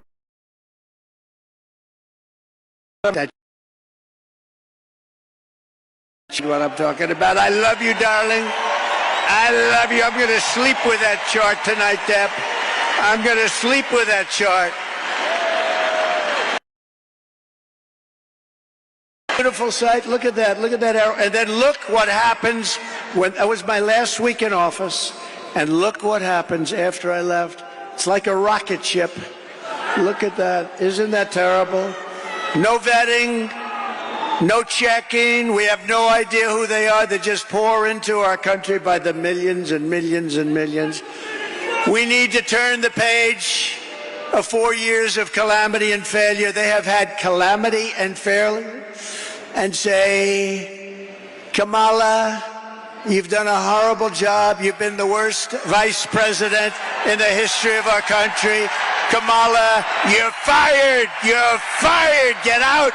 Get out. Get out, Kamala. She's the only person ever to get a nomination of a party without getting one vote. She didn't get one vote. Hey, maybe she's smarter than we think. You know, you could look at it that way.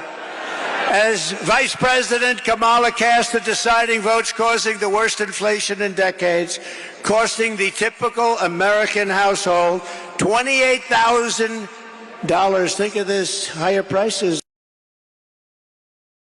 $1,000. As border czar, she flooded America with and killing our cities and our towns.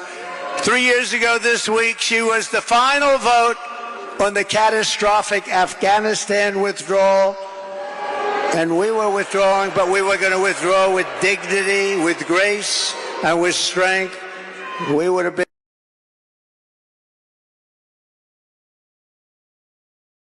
an event in the history of our country leading to her. So that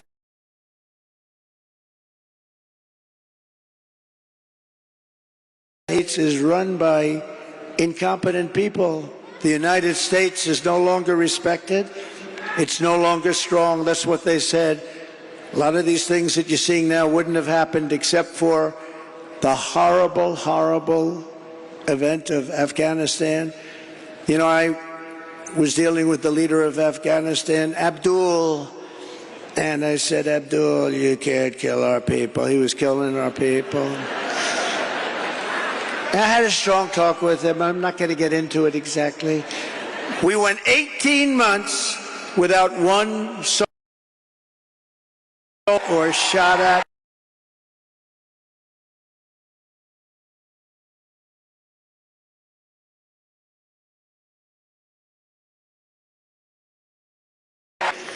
Probably 10 or 12 million more.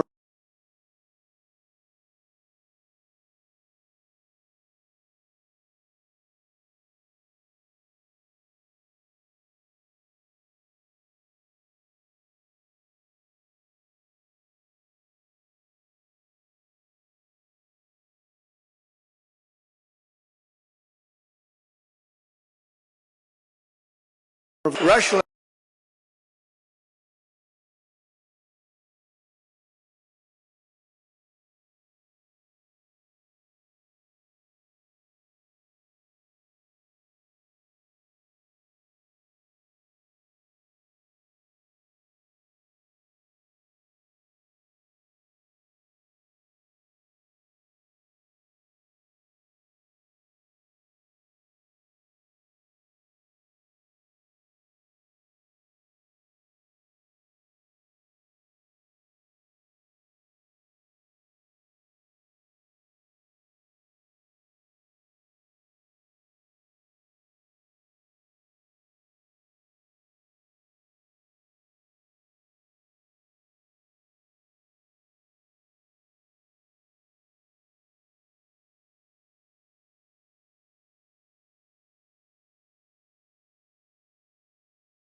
To get personal, don't I? I have to get personal. I have to get personal. But I'm going to do my best. So they're allowed to get personal with me, but I'm not allowed to get personal to them.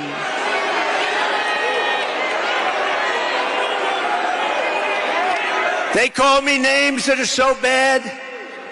Our great First Lady says, but you're not that way, darling. They love our great First Lady, I will tell you that. They do. But darling, you're not that way. I said, I know that.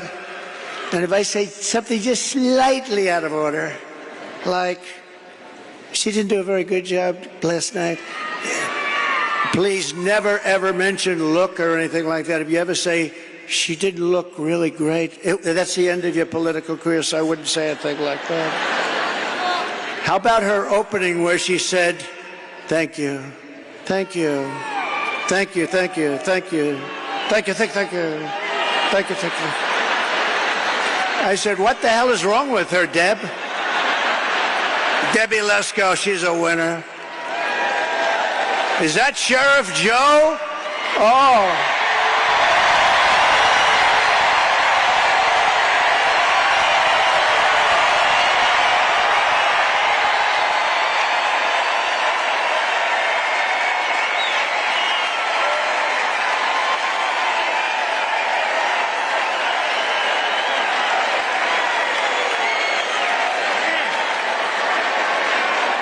That's Sheriff Joe. Look at that. A legend. You know, Sheriff Joe's looking at these clowns where they have no idea what they're doing, where people come in by the millions. He had nobody come in. Remember, he dressed everybody in pink. Remember that, right? Is that right, Joe? They had a dress in pink. I mean, it wasn't the worst thing. It wasn't bad. I mean, you know, you got a lot of killers that had a dress. But pink underwear, pink undershirt, and a pink outfit. Because he didn't want them coming into our country. Do you remember Arizona when Sheriff Joe was at the border? You didn't have people coming in.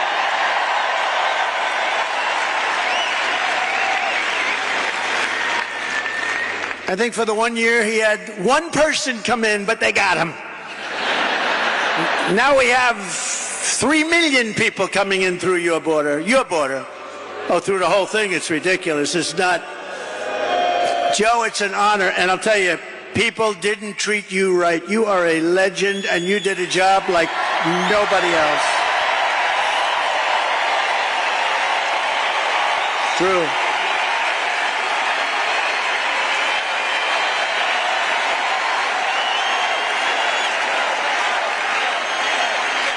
Great going, Joe. And we love your wife. I lost his wife a few years ago, and she was a hell of a woman, right, Joe? But she's looking down at you, and she's proud of you. She's saying, you did very well with this group of people. But I've known you for a long time, and there was nobody like him. He understood the border better than anybody, and he ran it fairly. He ran very fair, but he ran it strong, and they respected him. They didn't even try. So thank you very much, Joe. And your wife is... she's proud of you. She's proud of you. Very proud of you. We're grateful to be joined tonight by the founder of Turning Point Action, a gentleman named Charlie Kirk.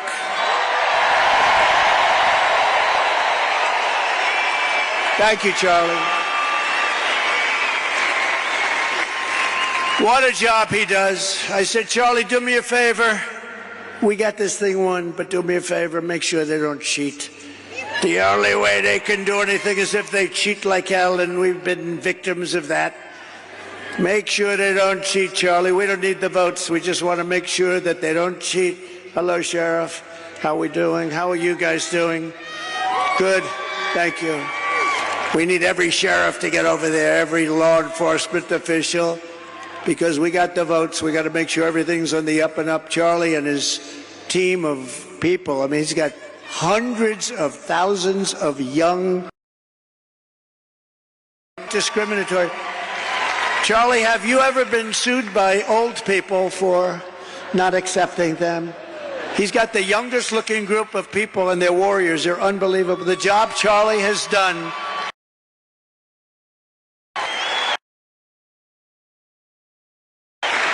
Thank you, Charlie. The job he's done is really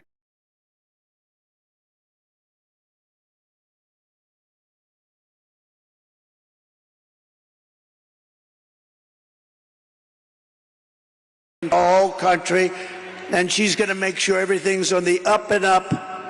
Debbie Lesko. Debbie, thank you, Congresswoman. Thank you, Debbie. You make sure, Debbie. She just won a big election by a massive...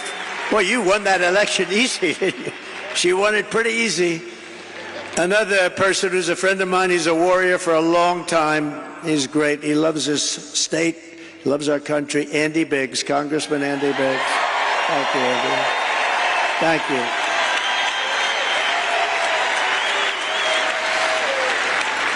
And two other warriors, a young one and a little bit older one, but boy, they are tough. You don't get tougher than Eli Crane and Paul Gosar. Paul Gosar.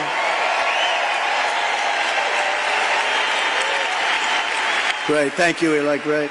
Great. Beautiful. Great people. And the next congressman from Arizona's 8th District, Abe Hamadeh. Wow.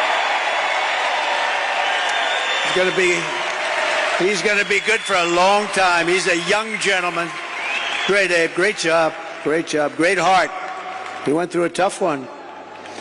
Arizona GOP chairwoman, she is doing a job. Gina Swoboda. Gina. She is doing a job.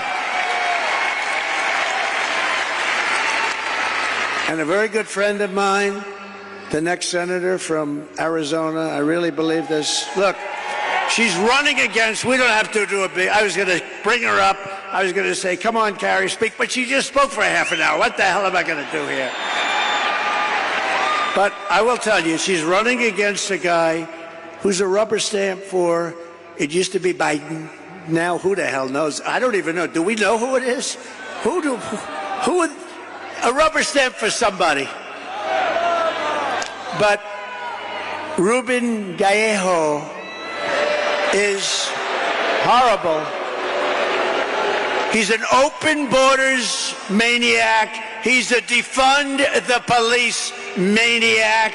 He shouldn't be allowed to even run in this election against her because Carrie Lake is incredible. She's incredible. She's tough. She's smart. She's got heart. And she should be your next senator. I hope you win this sucker because you are winning. You're running against a guy that cannot carry your shoes. I'm being nice. You know the expression, can't carry her shoes. And you're going to have a big victory, and we're going to work together, and we're going to make sure we win this state. I say this presidentially, if we win this state, which we're expected to, we're leading and all of that, we win the presidency, and we have to take Carrie Lake with us. Go get him. Go get him, Carrie.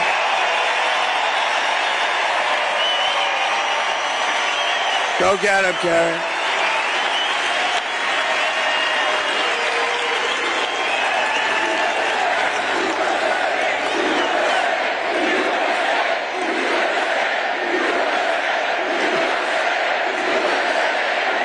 Very important.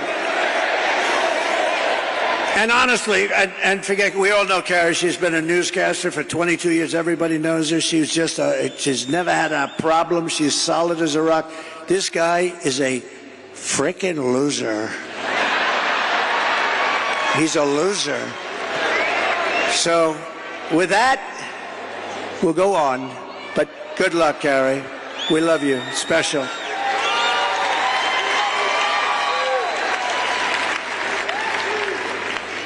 Since Democrats didn't talk about Kamala's horrendous record last night, we will. For nearly 4 years, Comrade Kamala Harris. I use that term, I don't know if it's good. Is it good or not, tell me? Let's do a poll. Let's do a poll. I love these free polls. Instead of spending $250,000 to a pollster that doesn't even poll, you know what they do? They take your money, they say, let's see, all right, 49 to 50. Well, no, it's one of the greatest businesses in history. I get a free poll here. Do you like the name? She's a radical left lunatic, okay? She's a defunder of the police. She wants to defund all the things that we talk about. Do I call her Comrade Kamala Harris or do I not? Ready? Ready? What do I do there? You tell me. You could tell me better than anybody. Okay, ready? I'll say yes or no. Yes.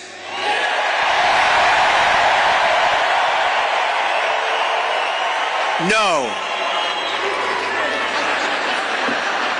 Comrade Kamala Harris.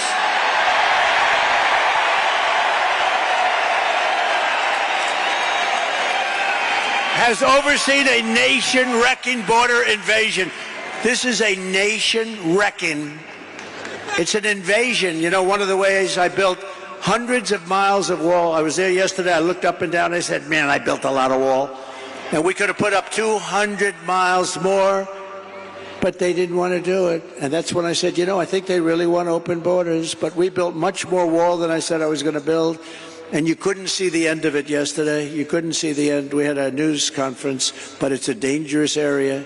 It's a dangerous area because of her, because of him. But he put her in charge, you know, whether she's borders are. And that's what she was called. Only recently did she say she doesn't have that. But you know what? She has been the worst manager. And the Border Patrol never even saw her. They never even met her. She's in charge of it. They never even met her. And you suffered the price. She's allowed at least 20 million illegal aliens into our country, including millions and millions of unvetted fighting-age men from 159 countries. You know, it's no longer just South America. They come from Africa, the Congo. They come from a lot of coming from jails in the Congo. Let me tell you, these people, the nice thing, they make our criminals look like the nicest people on earth. That's how tough they are. They come from the Middle East. They come from areas that we're fighting. They come from enemy terrain. They come from all over the world, and they do come from South America, but not only from South America. 159 different countries in the last year, and they're totally unchecked and unvetted. Every single year she's been in office, she has set an all-time high illegal border crossings record, triple and quadruple what the year before, where I'd have like 150,000 and she'd have 2.5 million. What she has done to this country, nobody can tell you. You know, she destroyed San Francisco as the district attorney. She destroyed California. You know that. This is a woman that's going to take. She destroyed California. She had a policy. If you steal less than $950, you're allowed to keep it. You can go. We're not going to prosecute. So criminals are walking into stores, mean, nasty guys, rough guys, and they take calculators and they calculate. Let's say I want to get up. They walk out, then they walk back in. The whole thing. This is who we're going to have running our country? I don't think so. And nobody lies like her. She's a liar. She makes up crap.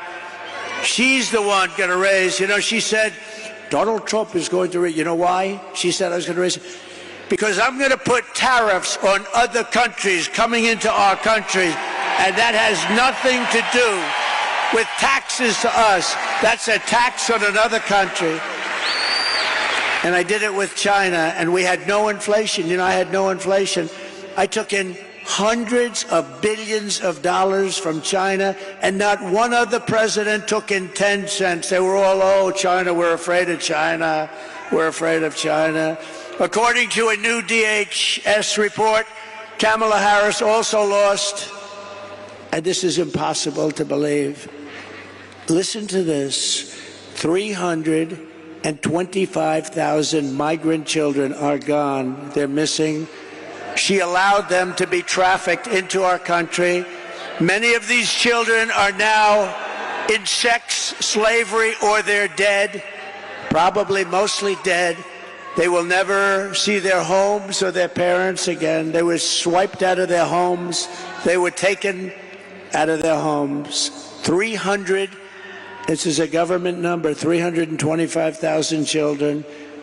Sex slaves or they're dead. Many are dead.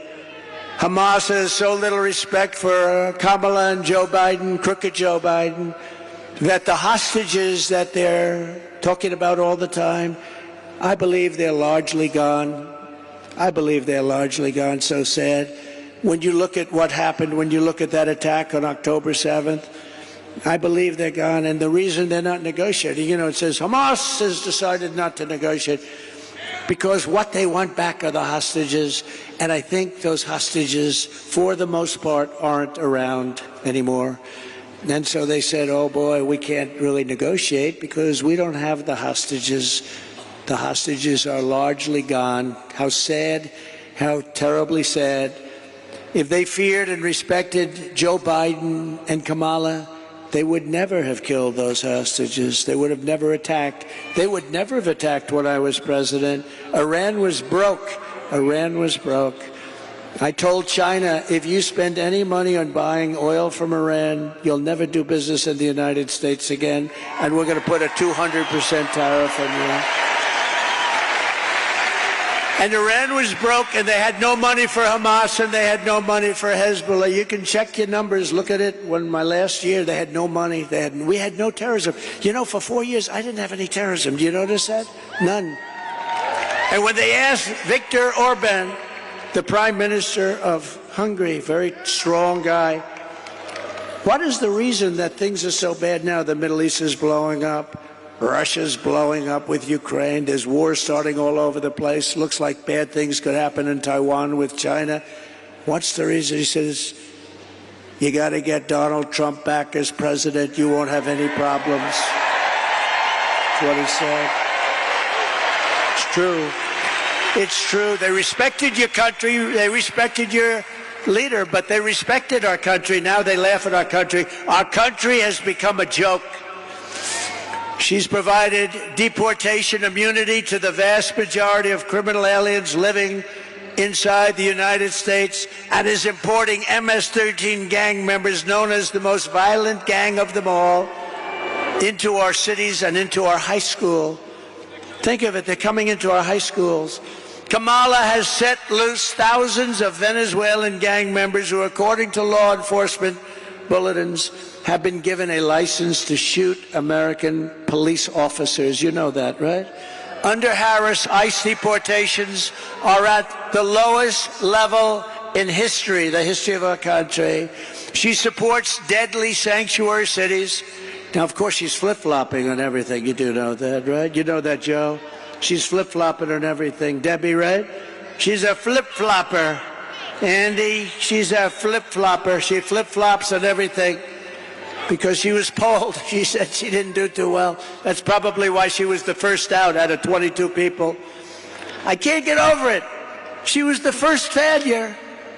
And now she's running. Oh, we're going to beat her. I look forward to the debate, too. I do look forward to the debate.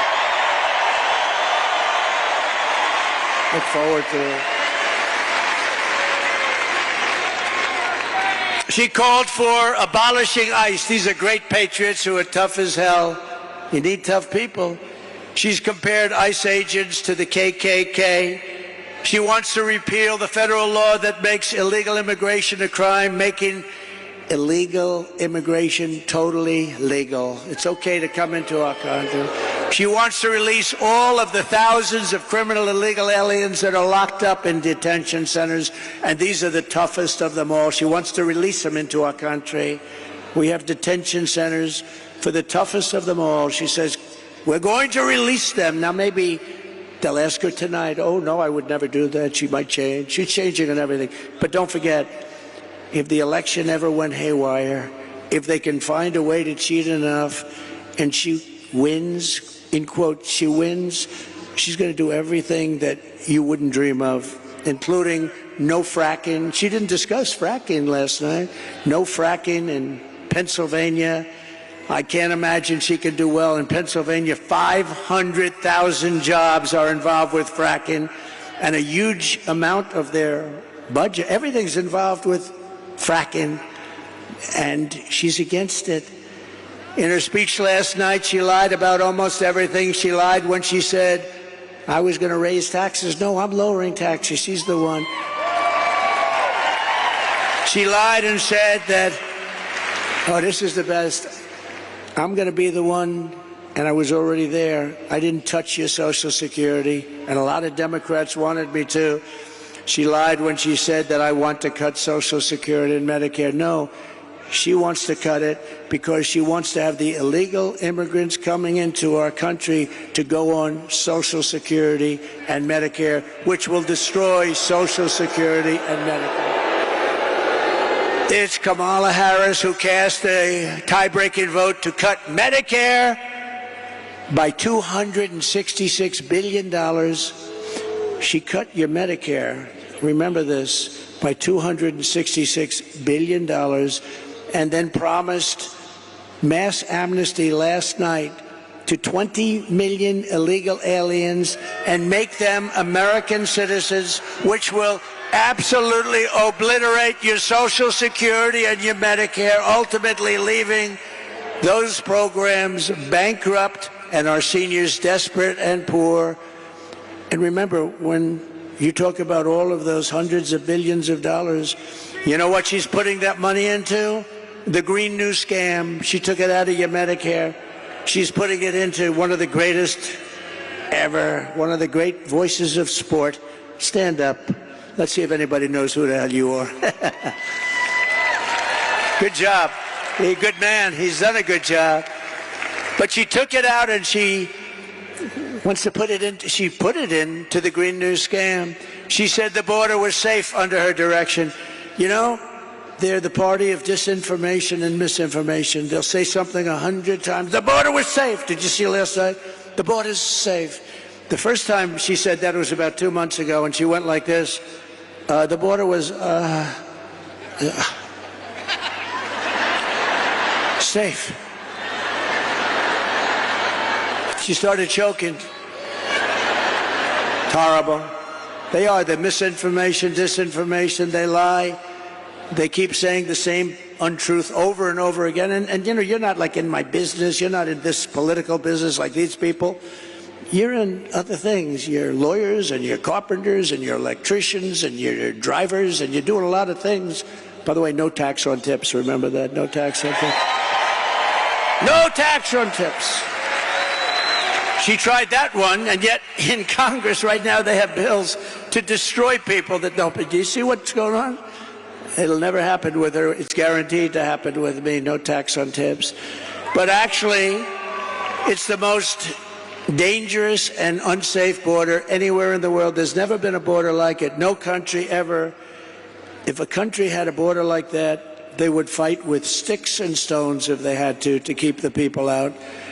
She believes that if you say things enough over and over again, even if they're stone-cold lies, like Project 25, he believes in... I don't even know what the hell it is. I know it's a group of people that got together and they're slightly on the conservative side. And it's unbelievable what they do. It's really unbelievable. She would destroy our country if she was ever elected. Our country will go down the tubes. We'll be in a depression like 1929. We will not have a country any longer. Yesterday, I was at the border with the victims of Kamala's migrant crime wave. One of them is here with us tonight. Michael Morin is the brother of Rachel Morin, who you know about. Rachel was a cherished 37-year-old mom of 5 absolutely incredible children, beautiful woman. Last summer, Rachel was out on a run when she was brutally raped and murdered by an illegal alien who was led into America by Kamala Harris. Let her in. Said, let her in. The animal who committed this heinous crime first killed another woman in El Salvador before walking across the open border. Just walked right in, no problem.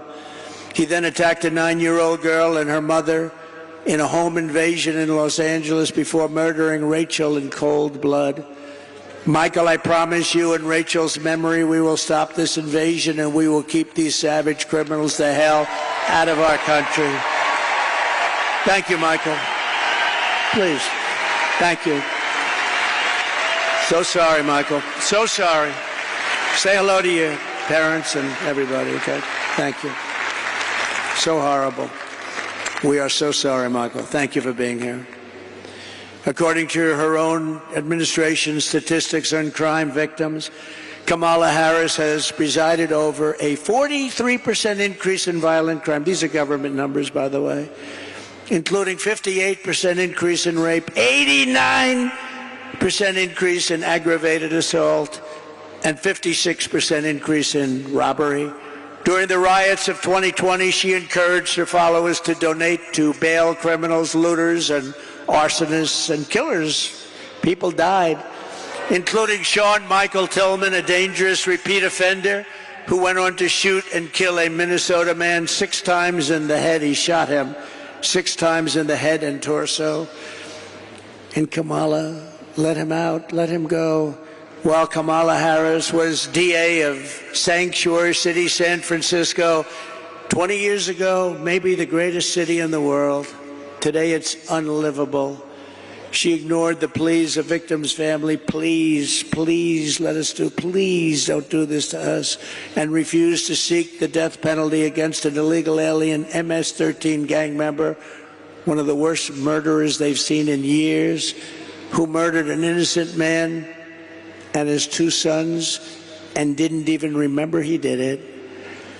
As California Attorney General, she redefined child sex trafficking, assault with a deadly weapon, and rape of an unconscious person as a non-violent crime. Comrade Kamala Harris destroyed single-handedly with some help from the worst governor in our nation, Gavin Newsom, both San Francisco and California itself. He's a terrible governor. What a governor. For years, but you know, she might have picked a worse one. If you look at the numbers in Minnesota, we hope we're going to win Minnesota. You know, it hasn't been won since 1972, Richard Nixon. But we're doing well there, too. But the governor is horrible. You know what he did? He approved a bill to give tampons in every young man's bathroom. Right? Think of that. This is what we have. This is our vice president, our potential president. Tampons in boys' bathrooms.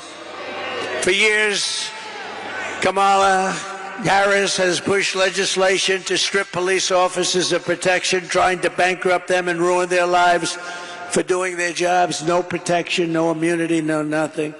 She even endorsed defund the police. I will never defund the police. I will only fund the police and fund them with plenty of money and pride. I will always back our law enforcement heroes in blue. We are pleased to be joined tonight by the president of the Arizona Police Association, Justin Harris. Oh, no, he's not a relation. Justin, are you a relation? Last name is Harris, spelled the same. I'm very concerned about this. I'm not really. But Justin Harris is a great gentleman who has a special announcement. Justin, would you please come up? Thank you.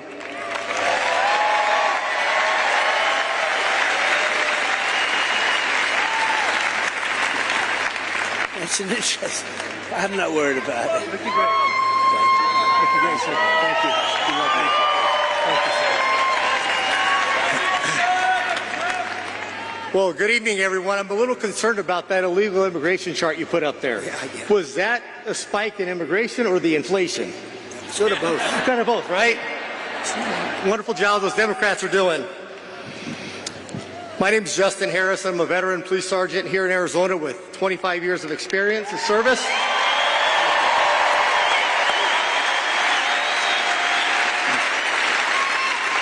And I also have the privilege and the honor to serve as the state president of the Arizona Police Officers Association.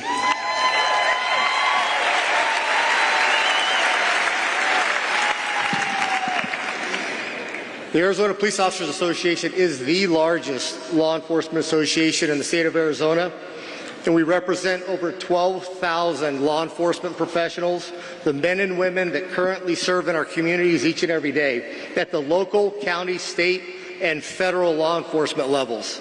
We cover the entire state. And on behalf of the Arizona Police Association, we are proud to welcome President Trump to the great state of Arizona.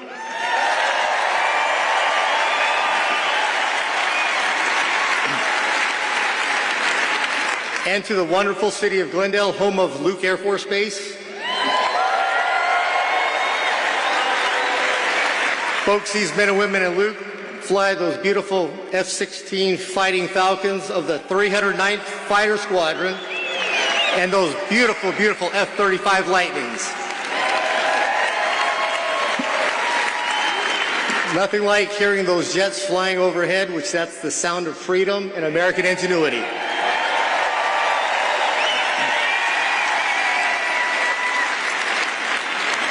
Also a special thank you to the Glendale Mayor, Jerry Wires, and the entire City Council for their unwavering support and advocacy for our police officers, active duty military, and our veterans. You're not going to find stronger advocates for our military, our veterans, and our police officers anywhere in the world other than Glendale. Thank you, Mayor and Council.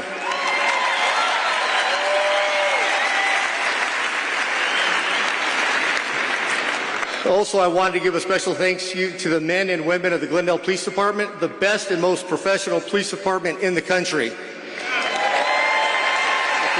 thank you.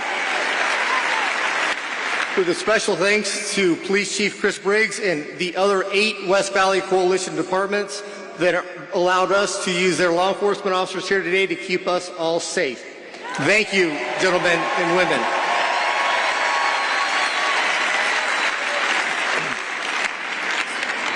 Law enforcement today is perhaps the most complex occupation on earth. It's an honorable profession of service and commitment to others, those who step in the gap between good and evil and to protect our communities, and we do so knowing the risk. Officers are required to make split-second decisions under the most uncontrolled, chaotic, and stressful situations, often at great risk to their own personal safety. Given the literally millions of contacts between officers and the communities annually, with a few exceptions, officers make those decisions correctly as trained and in accordance with the law. But high profile does not mean high frequency. Currently, in this day and age of instant information, social media, and videos, there's an unrealistic expectation of absolute perfection. It is not possible to be perfect every time because we hire from the human race. People are not perfect. Good people can make mistakes. However, the constant orchestrated villainization of police officers has eroded the public's trust. It has encouraged an air of obstinance, disrespect, and assaultive attitudes and behavior towards police officers. What was that name we called her? Was that Comrade Kamala? Was that what it was?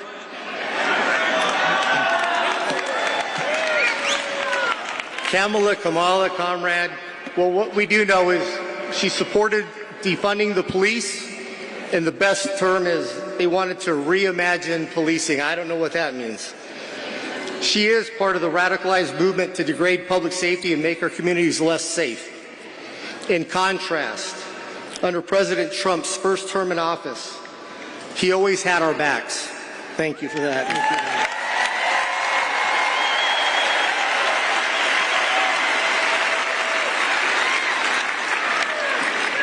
He never rushed to judgment, and he never, ever in a lifetime called to defund the police, ever.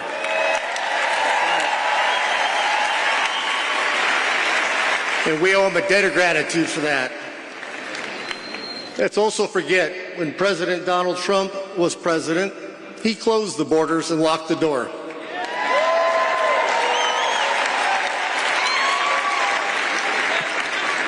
Border czar Kamala Harris opened the door and let everybody in.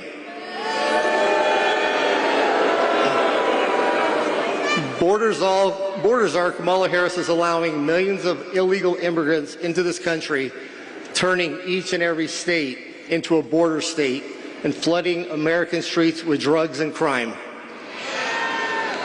The Democrats haven't quite figured this out yet, but it's not rocket science. But open borders equals more crime. Close the border.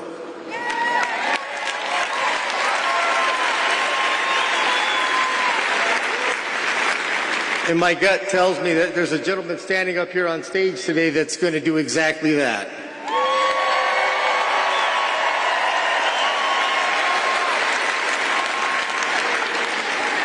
President Donald Trump has in the past and will again make America great again by tackling lawlessness head on.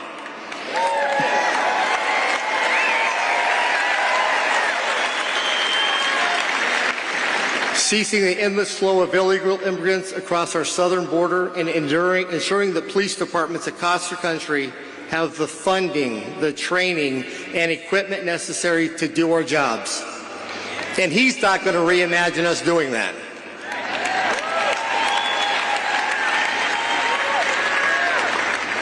President Trump will stop the multi-million-dollar illicit trade that occurs each and every day at the border.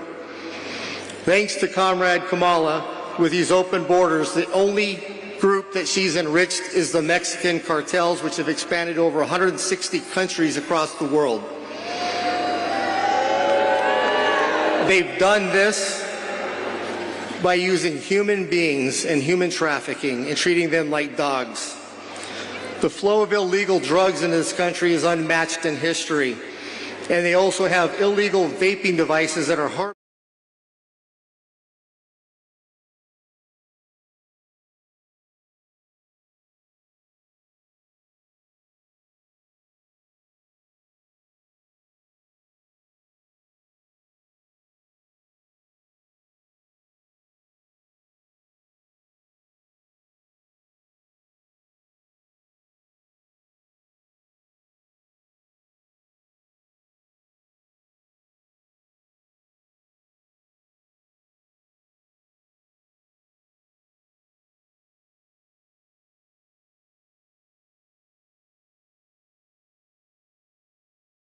2023 alone, more than 900,000 illegal immigrants were released into the interior of the U.S., unaccounted for, waiting for court dates, and nobody knows where they're at.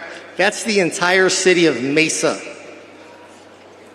flowing into our countries, and that's the only ones we know about. Illegal drugs are flowing into this country at an alarming rate, with only 5% being intercepted at the border. Okay.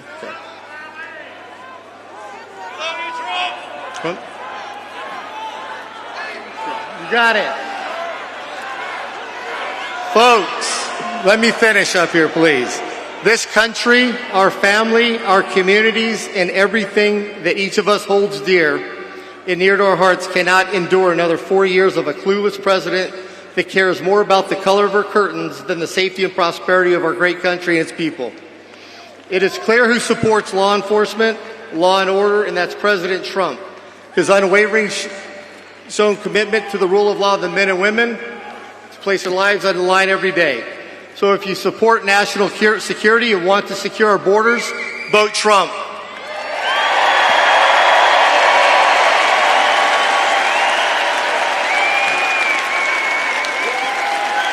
If you support law enforcement and safe communities, vote Trump.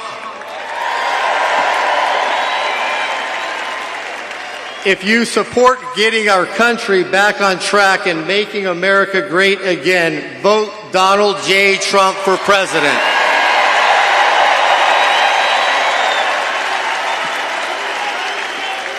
And this is why the Arizona Police Association and our 12,000 members, family, and friends are proud to extend our endorsement to Donald J. Trump for President of the United States of America. Thank you. God bless.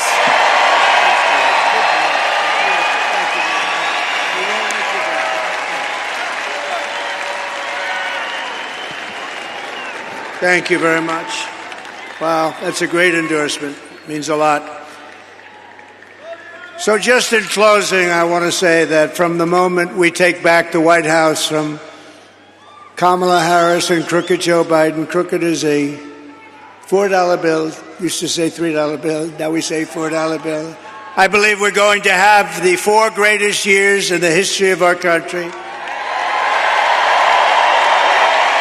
Starting on day 1, I will seal the border and stop the migrant invasion of our country.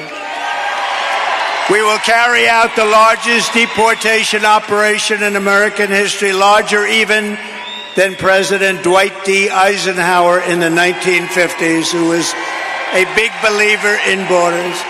We will defeat inflation and we will make America affordable again. You're going to have an affordable country again. We will make America the dominant energy producer in the world by far. It won't even be close. Remember, as I always say, we have more liquid gold under our feet than any other country in the world, including Saudi Arabia, including Russia.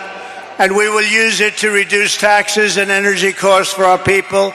We will reduce your energy bills in 1 year by more than 50%. That's here and that's everywhere in the country. And that includes heating, air conditioning, electricity, and gasoline for your car. I will turn the United States into a manufacturing superpower more than it has ever been, ever before. We will bring back jobs to America. We will no longer allow foreign countries to take our jobs and to steal our wealth. We will make our own products and we will buy far less from foreign countries than we are buying right now. We're going to make it here. Other countries that make us pay a tax to do business with them will be charged the same tax when they send their product into the United States. It'll be called the Trump Reciprocal Trade Act. And if China or any other country charges us a 100% tax or tariff, then we will charge them a reciprocal tariff of 100 or 200%. In the words of a great president, William McKinley, the protective tariff policy of the Republicans has made the lives of our countrymen sweeter, brighter, brighter, brighter, brighter, and it's the best our citizenship and our civilization can ever have. Better destiny for our people. We ought to take care of our own nation, and we have to take care of our industries first. We have to take care of our country first. It's about time, and it's going to happen starting on January 20th of next year. I will not let Mexico, China, or any other country sell cars into the United States to the detriment of our auto workers all over our country, including in Michigan and South Carolina. United Auto Workers, you're going to vote for Trump because I'm going to bring you back more auto production than you've ever seen in this country before. I will end the ridiculous electric vehicle mandate, cut every job-killing regulation of the Harris-Biden administration, and make our auto manufacturing business bigger, better, and stronger than it has ever been before. And if you relied on Kamala, there would be no auto industry. Within 3 years, you'll never make another car.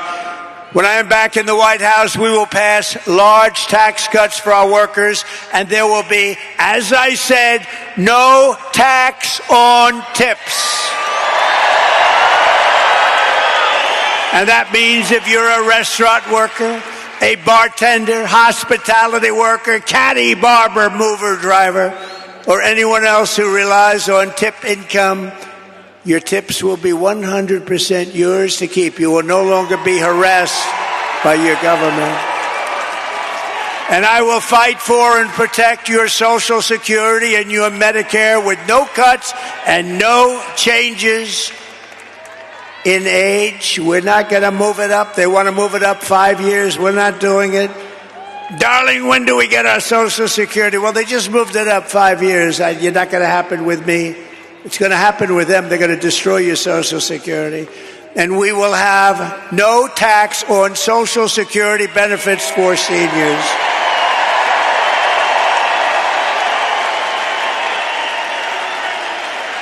They destroyed our seniors and everyone else with their horrible inflation. And then they give you small dollars with Social Security and they want you to pay tax. I don't know. We don't need it. We can do it. We have so much else, including that liquid gold. Oh, we're going to go hunting for liquid gold. We will cut wasteful and unnecessary spending, and we will terminate the Green New Scam and spend that money on roads, bridges, real infrastructure, and paying down debt. No fake infrastructure that has caused massive inflation with no benefit whatsoever to our population. I will settle the war in Ukraine, and I will end the chaos in the Middle East, and we will restore peace through strength, and it will happen quickly. I will have that war ended before I go to the White House on January 20th. I will have the war in Ukraine ended as president-elect. And we will end the weaponization of government against the American people, including myself, by the way. They've weaponized the government against the political opponent. Can you imagine? But you just saw we won the big case down in Florida. Everyone said, oh. They weaponized it. They got their Justice Department to go after their political opponent, but they're not doing well.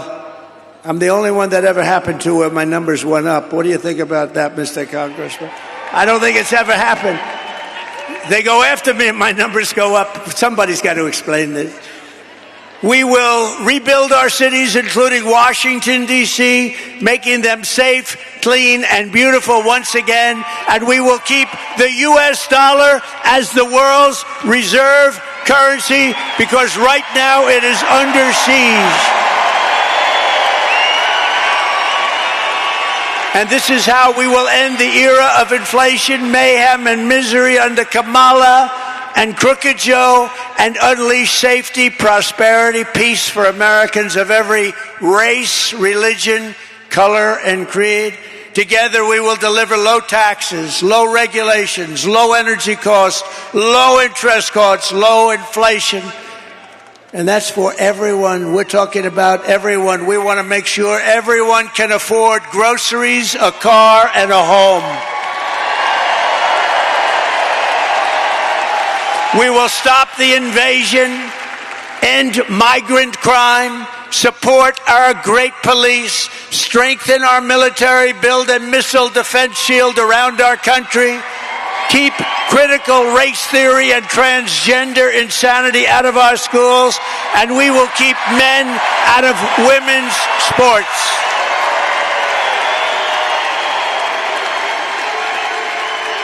We will defend the Second Amendment, and we're going to restore. Those people don't allow it. The fake news doesn't allow it. We will restore free speech in our country, and we will secure our elections, Mr. Congressman. Everyone will prosper, every family will thrive, and every day will be filled with joy and opportunity and hope. But for that to happen, we must defeat Kamala Harris, a new name. We must stop her country-destroying liberal agenda once and for all. We have to put an end to it. So get your friends, get your family, register, volunteer, and get out to vote. We want a landslide that is too big, too rigged, too big, too rigged.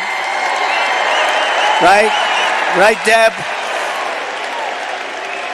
On November 5th, we will save our country. We will save our economy. We will rescue our middle class. We will reclaim our sovereignty and restore our borders. We will put America first, and we will take back our country. And together we will make America powerful again. We will make America wealthy again. We will make America strong again, so strong. We will make America proud again. We will make America safe again. We will make America free again. And we will make America great again. God bless you all.